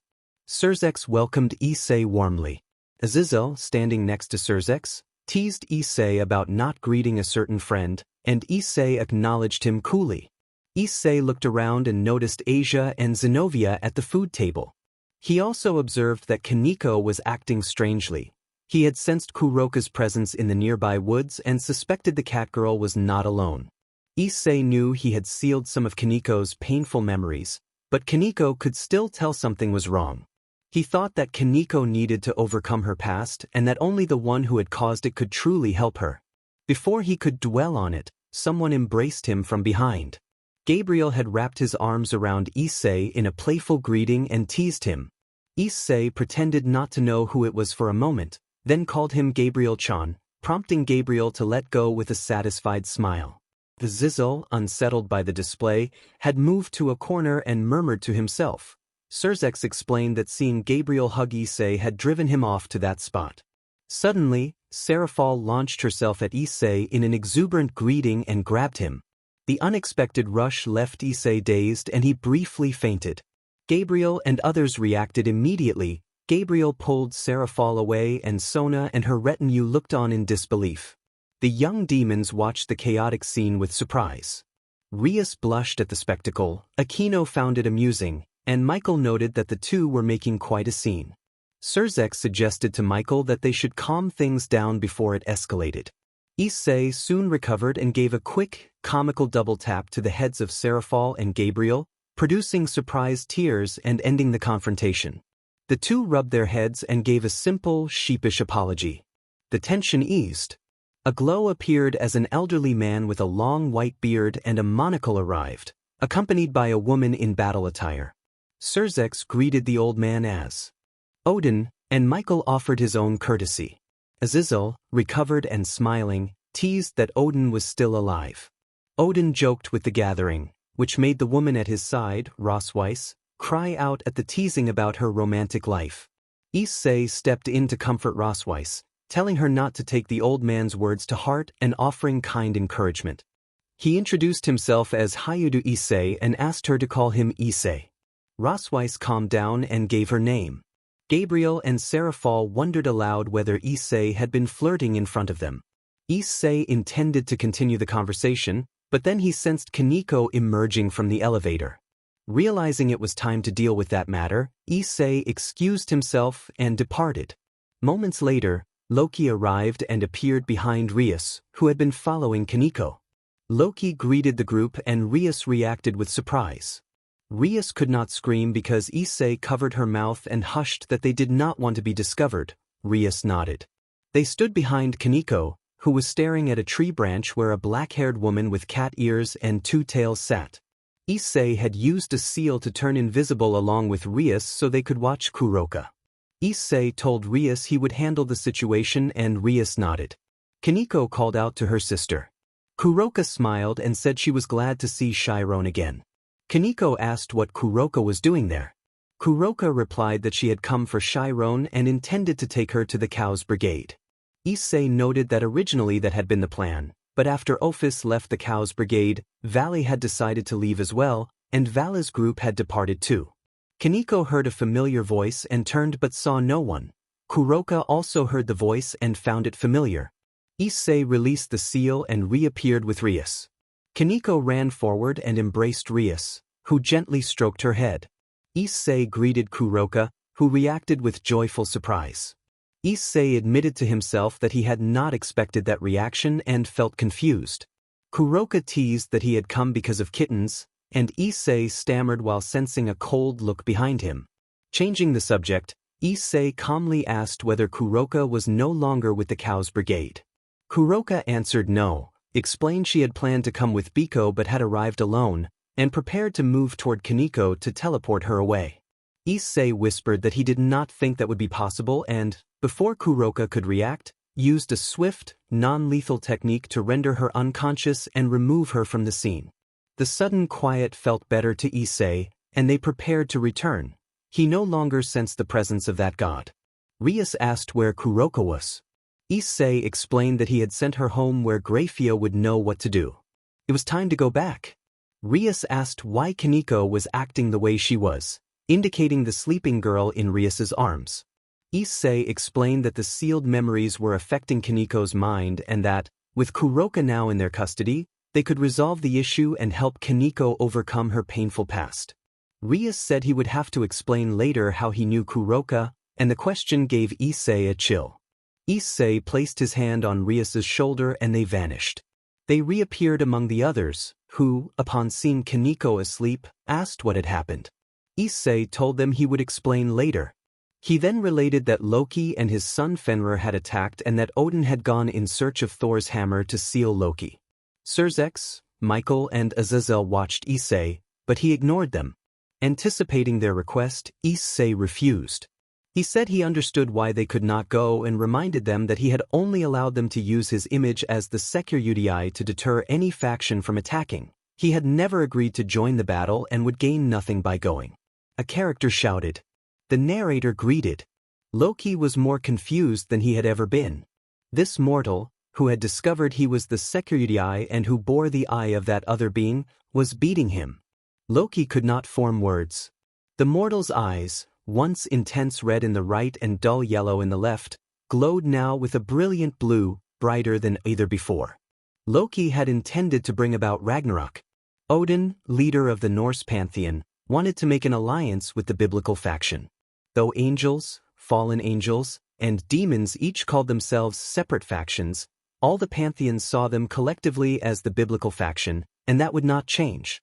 When Loki appeared to stop what he considered a meaningless alliance for him, a pact with a faction that no longer had a true god was a farce, he expected to end it by force.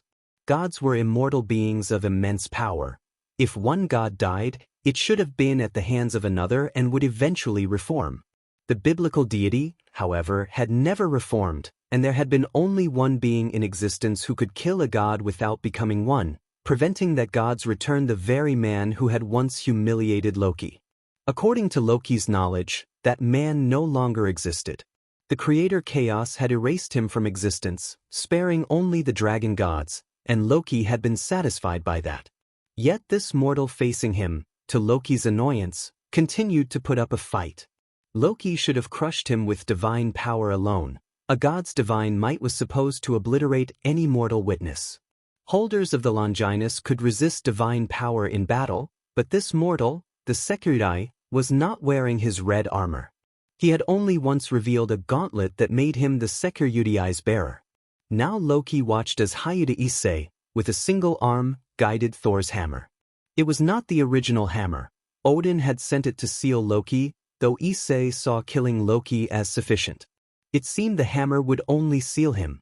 Loki cursed the day Issei was born. He suddenly understood why Issei had once shared the same eye as that erased man, a being who had once called himself a flaw in existence. Now Hyuda Issei, another supposed flaw, seemed like a reincarnation. It made no sense. Chaos had supposedly erased the man who had slain the biblical god. Loki thought back to Natsu's crime, the assassination of the biblical god, and found himself unraveling under the contradictions. Loki could no longer make sense of what was happening just inches away. The hammer was about to strike. He closed his eyes, expecting to be sealed and prepared to answer Odin's questions later. He also noticed he could no longer sense his son Fenrir. Issei had moved Loki to a different location so the newly arrived group could deal with Fenrir. He had sealed Fenrir's venom so they could fight without worrying about that threat. In that group were Rias's retinue alongside Zenobia, Asia, and the Valkyrie who accompanied Odin, Sona's retinue, and Rias's cousin Serorg Bale. Issei knew they could not truly defeat Fenrir, so he had not only sealed the venom capable of killing gods but also set in motion a hidden effect that would gradually reduce Fenrir's size, a detail he did not share with them. Issei seized Loki's arm and slammed him into a mountain, shattering rock in a dramatic anime-style impact. He launched himself at Loki to test his strength and to see whether his blows could harm a god. Loki emerged from the ruined stone and, looking up to find the mortal, felt a sharp pain in his abdomen. He looked down and saw red hair. Issei had struck him in the stomach and was following with a flurry of rapid, controlled blows. A spinning kick sent Loki flying into another range of mountains, the terrain erupting in stylized bursts of debris. Loki rose slowly, watching Issei approach calmly with an air of superiority. The glowing eyes on Issei told him that a god alone was not a match, and the insult to Loki's pride caused his divine power to flare. He raised his divine energy and summoned countless indistinguishable illusions of himself. Issei walked through the battlefield without hesitation toward the rising Loki. He observed Loki's elevation of divine energy. If Loki unleashed such power fully, those battling Fenrir would surely suffer grievous danger, with the exception of the Valkyrie Rosweiss, who was akin to a demigod and would be less affected by direct divine presence. Loki intensified his effort. The illusions multiplied and swirled in a dramatic display. Issei remained steady, moving through the shadows and mirages with precise strikes that broke the formations apart like sharp blades through paper. Each contact was quick and decisive, rendered in rapid, exaggerated motion rather than gore. Loki staggered under the onslaught and found that his illusions could not hold Issei back. Issei struck again and again, his gauntlet and the hammer acting in concert to keep Loki off balance. Mountain after mountain absorbed the impacts, collapsing in sweeping, smoky columns that looked more like stage effects than anything mortal. Regardless, the message was clear: the mortal would not be driven off. As Loki faltered, he realized he could not sense Fenrir at all. For a moment he worried about his son. Then he understood Issei had moved the fight so others could focus on Fenrir without interference. Loki's mind raced with remembered humiliations and erased histories, but Issei's controlled, relentless pressure left no room for reflection. Loki struggled to rise and gather his divine energy once more, but Issei's calm approach never wavered. He kept closing the distance, determined to finish the ceiling. The surrounding allies continued their own confrontations elsewhere, unaware of the final moments of Loki's resistance, as everyone's efforts converged on ending the threat before the battlefield could erupt further. In the end, Loki's illusions faded, dispersed by Issei's steady assault, and the god felt the inevitable consequence of Odin's intervention drawing near. Loki was left bewildered and constrained, his plans for Ragnarok interrupted by a mortal whose existence raised more questions than answers. Issei watched as Loki created too many clones, but he could tell they were illusions. One clone lunged at him. Since they were not physical, Issei did not move.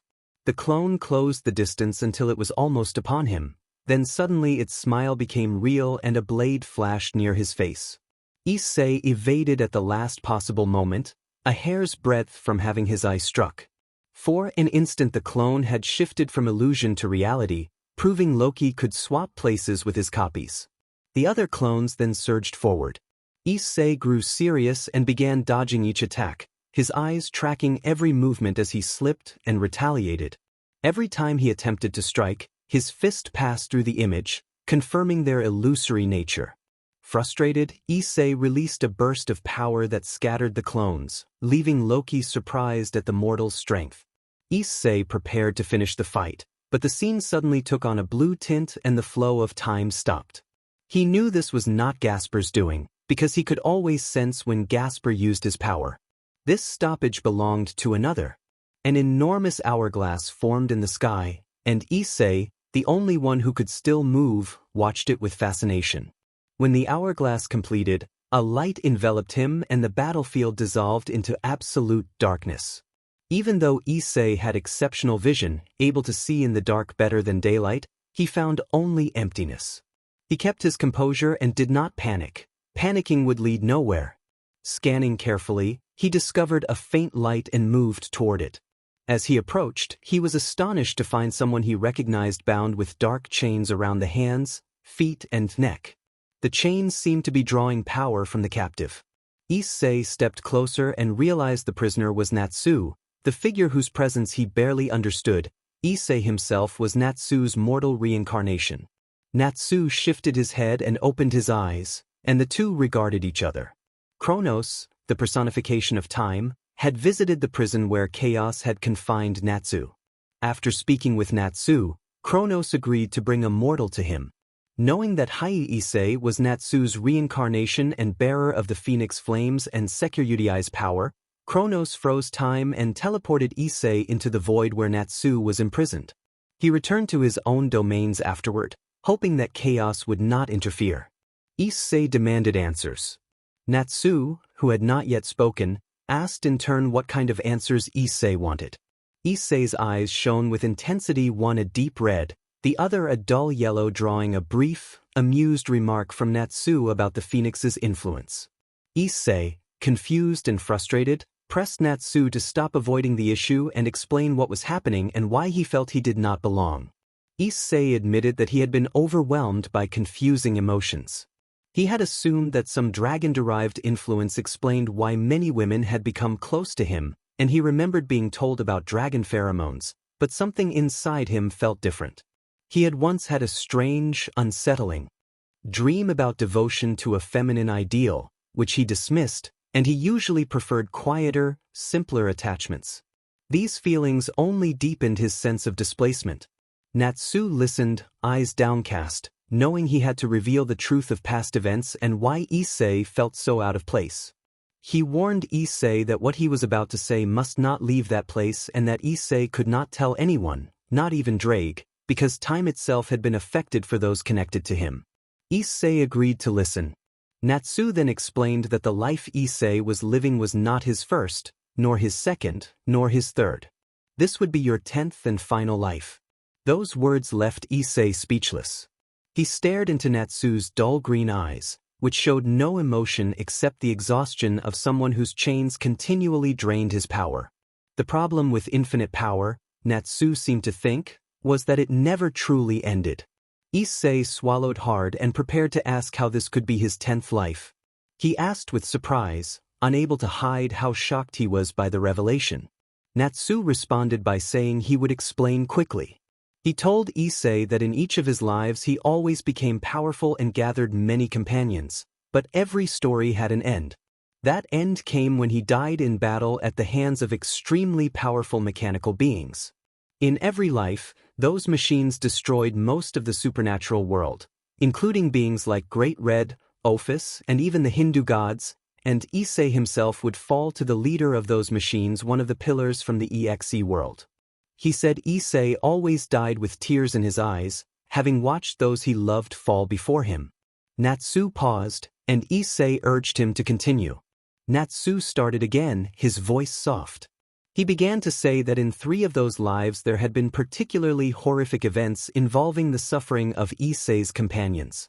The sentence trailed into silence, and the room was heavy with it. Even the great cell behind Natsu seemed to make no sound. Only slitted dragon eyes could be seen beyond the bars. Anger built in Issei. A faint red aura began to gather around him as he kept his gaze on the ground. Natsu watched carefully and warned Issei to calm down, reminding him that those terrible things had taken place in past lives. Issei snapped back, asking how he could calm down after hearing the fate of the people he cared for. His words reverberated with power, and for a moment the space of absolute darkness flared as if lit by flames. Natsu was surprised by the strength in Issei's fire. If allowed to grow, that power could transform him even further. Natsu pleaded for restraint, warning that if Issei kept increasing his power recklessly, it might draw chaos itself, and that Issei truly would not want to see what chaos arrival would bring. Hearing that, Issei gradually calmed. The flames that had spread faded away. Issei then asked, in a low voice, whether his current power could possibly defeat those machines. Natsu looked at him with sorrow and answered that it could not. He explained that only by reaching the level of a dragon god could Issei hope to stand against them. Natsu reminded Issei that one of these machines had managed to defeat Great Red and that even Great Red had been no real challenge to it. Then Natsu offered a solution that might raise Issei to dragon god level. Issei lifted his head and asked what he had to do. Natsu told him that he, in this mortal form, was a reincarnation and that what Issei saw before him was only a portion of his power. If Issei wanted that power, he would have to absorb Natsu, thereby gaining not only strength on par with the dragon gods but also the knowledge this form had accumulated. Issei listened closely, torn between hope and the weight of the offering. He asked what he would need to do. Natsu instructed him to strike their fists together, since Natsu could not extend his own arm. Issei hesitated and asked whether Natsu would disappear if he did so. Natsu answered that Issei should trust him. He had already lived a full life, but something had brought him to this fate. If Issei absorbed him, he would learn everything, including the crime that had led to Natsu's imprisonment by chaos. Natsu urged him not to hesitate. After hearing this, Issei raised his right hand and struck Natsu's right fist. A crimson light began to envelop Natsu. Natsu smiled as his form condensed into a red sphere that hovered before Issei and entered into his chest. Issei fell to his knees, clutching his chest as sweat poured down his face. Behind the bars, slitted dragon eyes watched. After a few minutes, Issei stood slowly. A red light faded from his hands. Kronos, who had observed the entire scene, left quietly, sensing that a great change was underway. Time snapped back to its original flow. Loki, who had been facing the mortal not long before, was confused when Issei was suddenly gone. In an instant the challenger before him had become a god. Issei now carried the dragon-like presence of the dragon gods. His eyes, which had been an intense red and a dull yellow, were now a deep blue, and his formerly bright red hair had become a muted shade. Issei declared that it was time to finish this. He vanished and immediately reappeared with a fist planted solidly in Loki's stomach, forcing Loki to his knees. Issei withdrew his fist and concentrated, forming a sphere of fire in his hand with the intent to end the confrontation. Before the blast could land, he felt that something else had arrived. Issei looked up and saw a great hammer, not Thor's true hammer, but a replica sent by Odin. Odin noted that Loki was fortunate because they wanted him alive. Issei leapt to where the hammer had landed, grabbed its handle with one hand, drew it back, raised it, and hurled it toward Loki, who could only watch helplessly. Issei slammed the hammer into the ground, sealing Loki. A powerful shockwave rippled through the area. With Loki sealed, the hammer vanished and Issei disappeared, reappearing on a mountain. There, Fenrir lay on the ground, restrained by 3 magical circles on each side. Red chains of destructive energy rose from those circles and held Fenrir in place, their heat searing his fur and showing they were forged from destructive power. Rias knelt with her hands on the ground, sweating. She appeared to be sustaining the chains. Ice covered each of Fenrir's paws, and Sona was in the same position as Rias, maintaining the ice with her hands. Kaneko, Zenobia, Kiba, and Asia used their power to ease Rias and Sona's exhaustion. Gasper, nearby, had his eyes activated and was attempting to halt Fenrir's time. A tired Aquino remained standing beside Rias. Issei observed that they had done well, but he also noticed that Asia could not heal those who were unconscious, including a Valkyrie who was pinned to a rock wall. If Asia became distracted even briefly, Rias and Sona would grow more fatigued and Fenrir might break free. Serorg was badly injured and had not been healed. The techniques of Rias and Sona drained their stamina and magical power, and they remained only because of Asia's support. Issei thought he should join their training. Issei vanished and appeared beside Sona. No one there had noticed his arrival. He greeted them, and everyone turned to see him. Rias, Sona, Asia, Zenobia, Kaneko, and Kiba all called his name in unison. Issei praised their effort, said he would take over, and instructed Rias and Sona to release Fenrir. They withdrew their power from their techniques, allowing Fenrir to break free. The great wolf roared and prepared to attack. Issei told Asia to heal the others, and she immediately began. Her activated blue eyes radiated a calm, commanding power. Fenrir recognized that power and froze.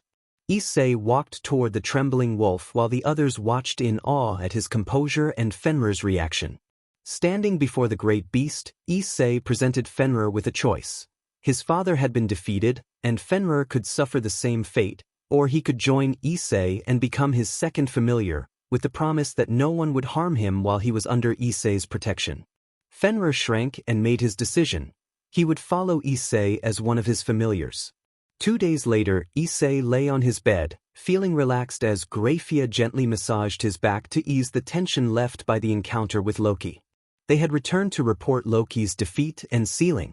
Zeref had asked about Issei's new appearance. His hair had become a dull red and his build had changed, and Issei had replied that it was an evolution tied to Security, a false explanation he used to avoid revealing what had happened with Natsu. Even Drake had been surprised by the sudden change, and Issei had blocked that memory so Drake would not probe it until he had become stronger. For now, Drake held about half the power of a dragon god, and Issei decided not to tell him until he could match that level. By absorbing Natsu, Issei had gained several abilities and techniques, though many remained unactivated.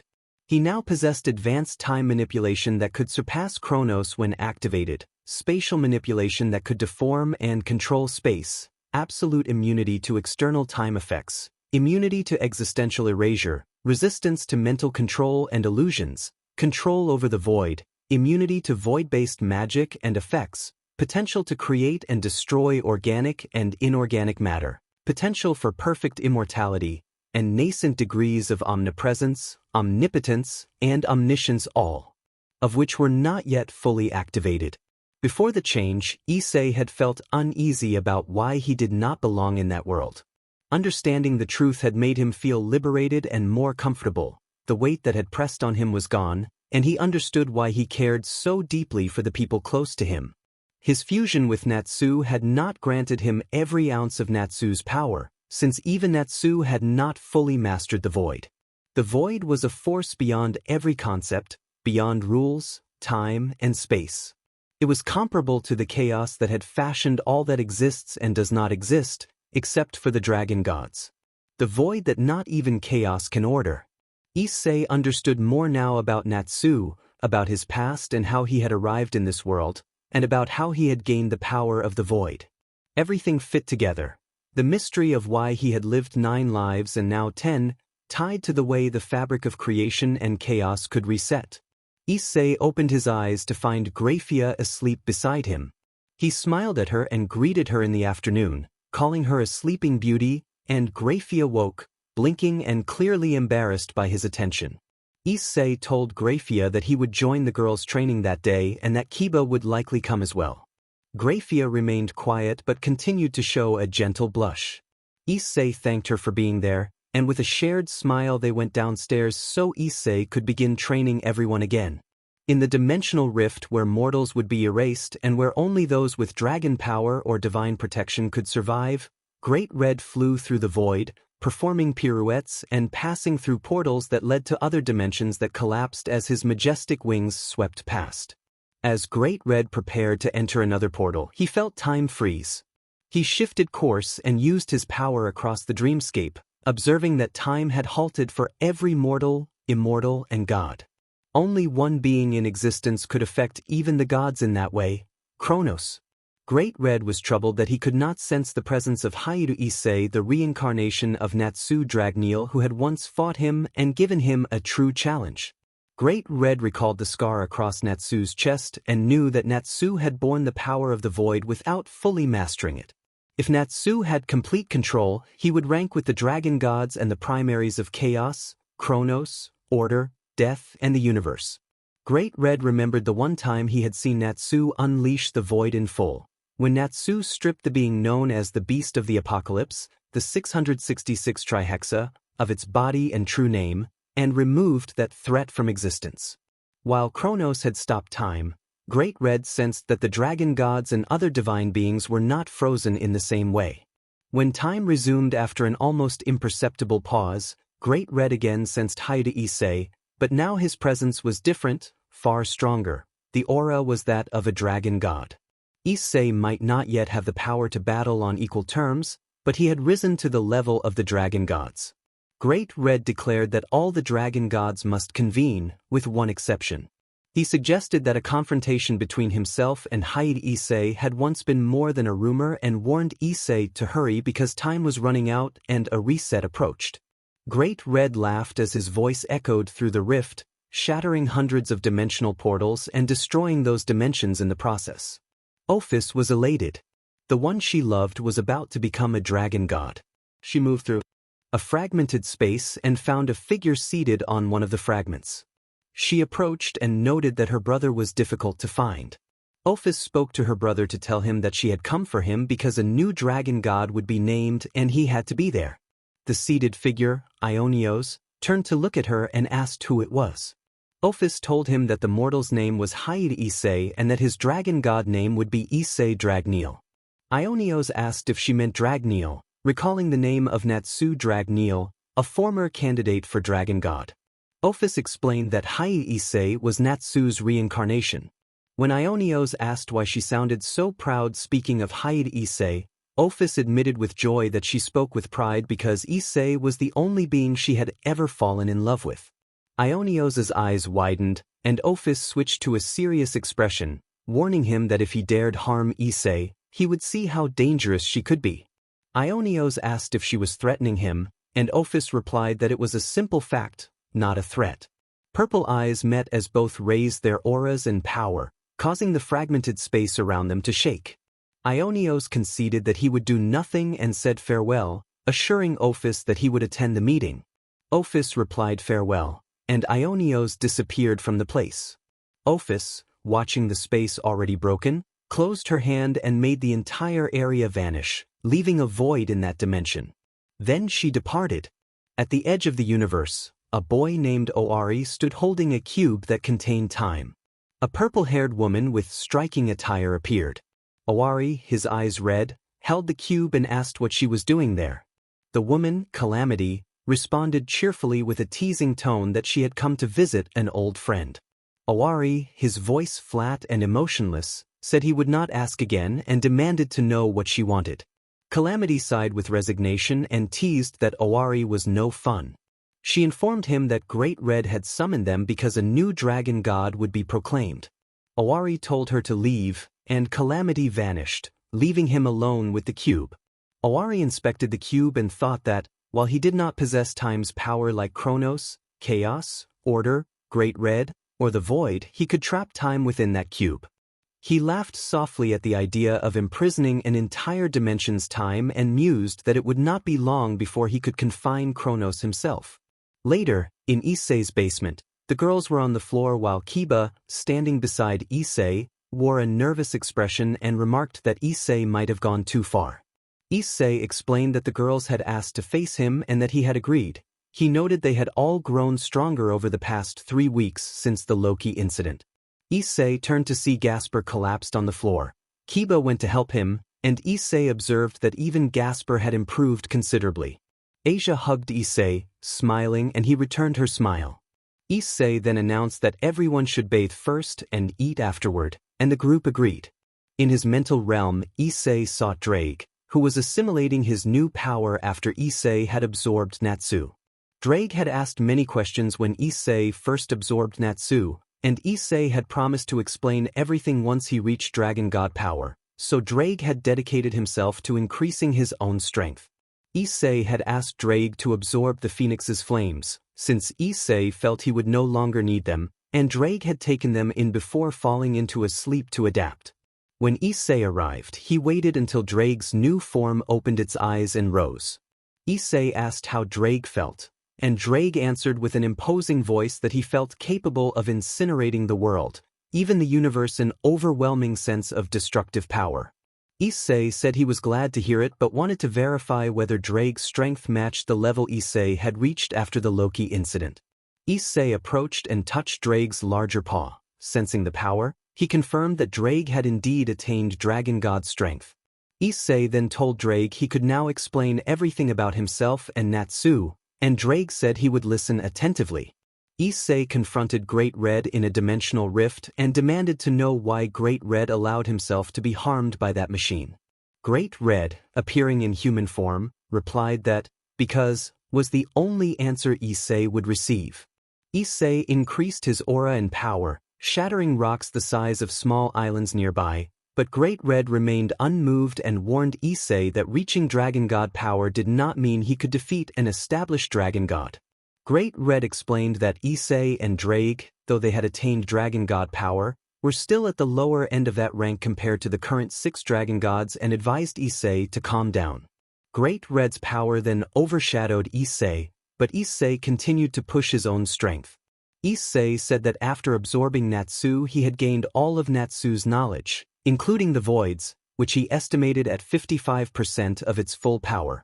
He reflected that because Chaos had loved Natsu so deeply and Issei now embodied Natsu in many ways, that affection might now be directed toward him. Issei asked Great Red why they allowed reality to end and be restarted repeatedly. 10 resets had occurred, and in each one the conclusion came when he died, so he demanded to know whether his death caused the end of existence. Great Red listened impassively and then told Issei that he would soon be named a dragon god like Drake but would not reveal anything until that moment. If Issei persisted, Great Red left the warning unfinished and then disappeared, leaving Issei deep in thought. As Issei prepared to leave, he sensed a familiar presence and vanished from the rift. He reappeared elsewhere in the dimensional breach and saw an unconscious Asia floating. He rushed to her at great speed, took her in his arms, and then vanished from that spot. Back with the group, a powerful destructive aura radiated from Rias, who was furious along with the other girls, while Kiba's sword pulsed with both demonic and divine energy. Lightning crackled around Akino as she fixed a cold gaze on the one who had sent Asia into the dimensional rift. Zenobia held the Durandal, the sword radiating an overwhelming power. Kaneko, her hair obscuring her eyes, clenched her fist. Her ears and 2 Nikomata tails were visible as her strength rose. Gasper stared with an anger that did not fit his usual demeanor, his eyes activated and ready. To stop time at Rias's command to halt Shalba Beelzebub and the other who had sent Asia away. Each of them felt the frustration of being unable to pursue Asia into the rift, especially with Issei and Drake absent. Their thoughts were heavy with that helplessness. Beside Shalba stood a figure with white hair, red eyes, and white garments, radiating a dragon-like aura akin to a divine dragon, an aura Issei had once shown them. Rias demanded angrily why Asia had been sent into the rift, and she manifested a scythe of destructive power in her hand, prepared to strike. Flames suddenly rose before Rias, and from those red flames Issei appeared, carrying an unconscious Asia. Everyone present cried out at the sight. Issei, his voice calm but his eyes shining bright blue with resolve, asked why Asia had been in the dimensional rift. Rias told him that he could see for himself.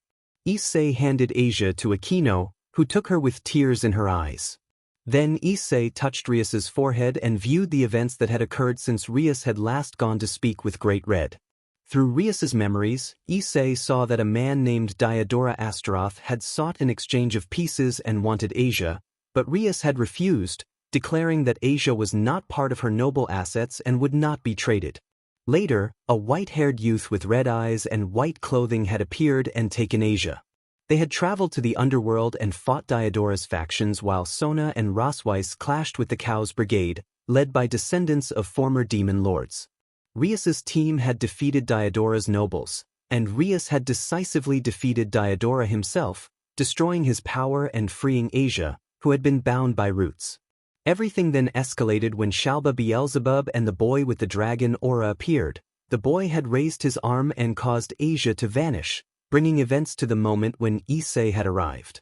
Issei withdrew his hand from Rias's forehead and turned his gaze to the boy, deliberately ignoring Shalba. He asked the boy what the dragon god of the beginning and end was doing aiding the Cow's Brigade. Shalba, furious, bellowed that he was a descendant of the original demon king Beelzebub. Issei pointed at Shalba. With a gesture and focused power, Shalba vanished in a cry.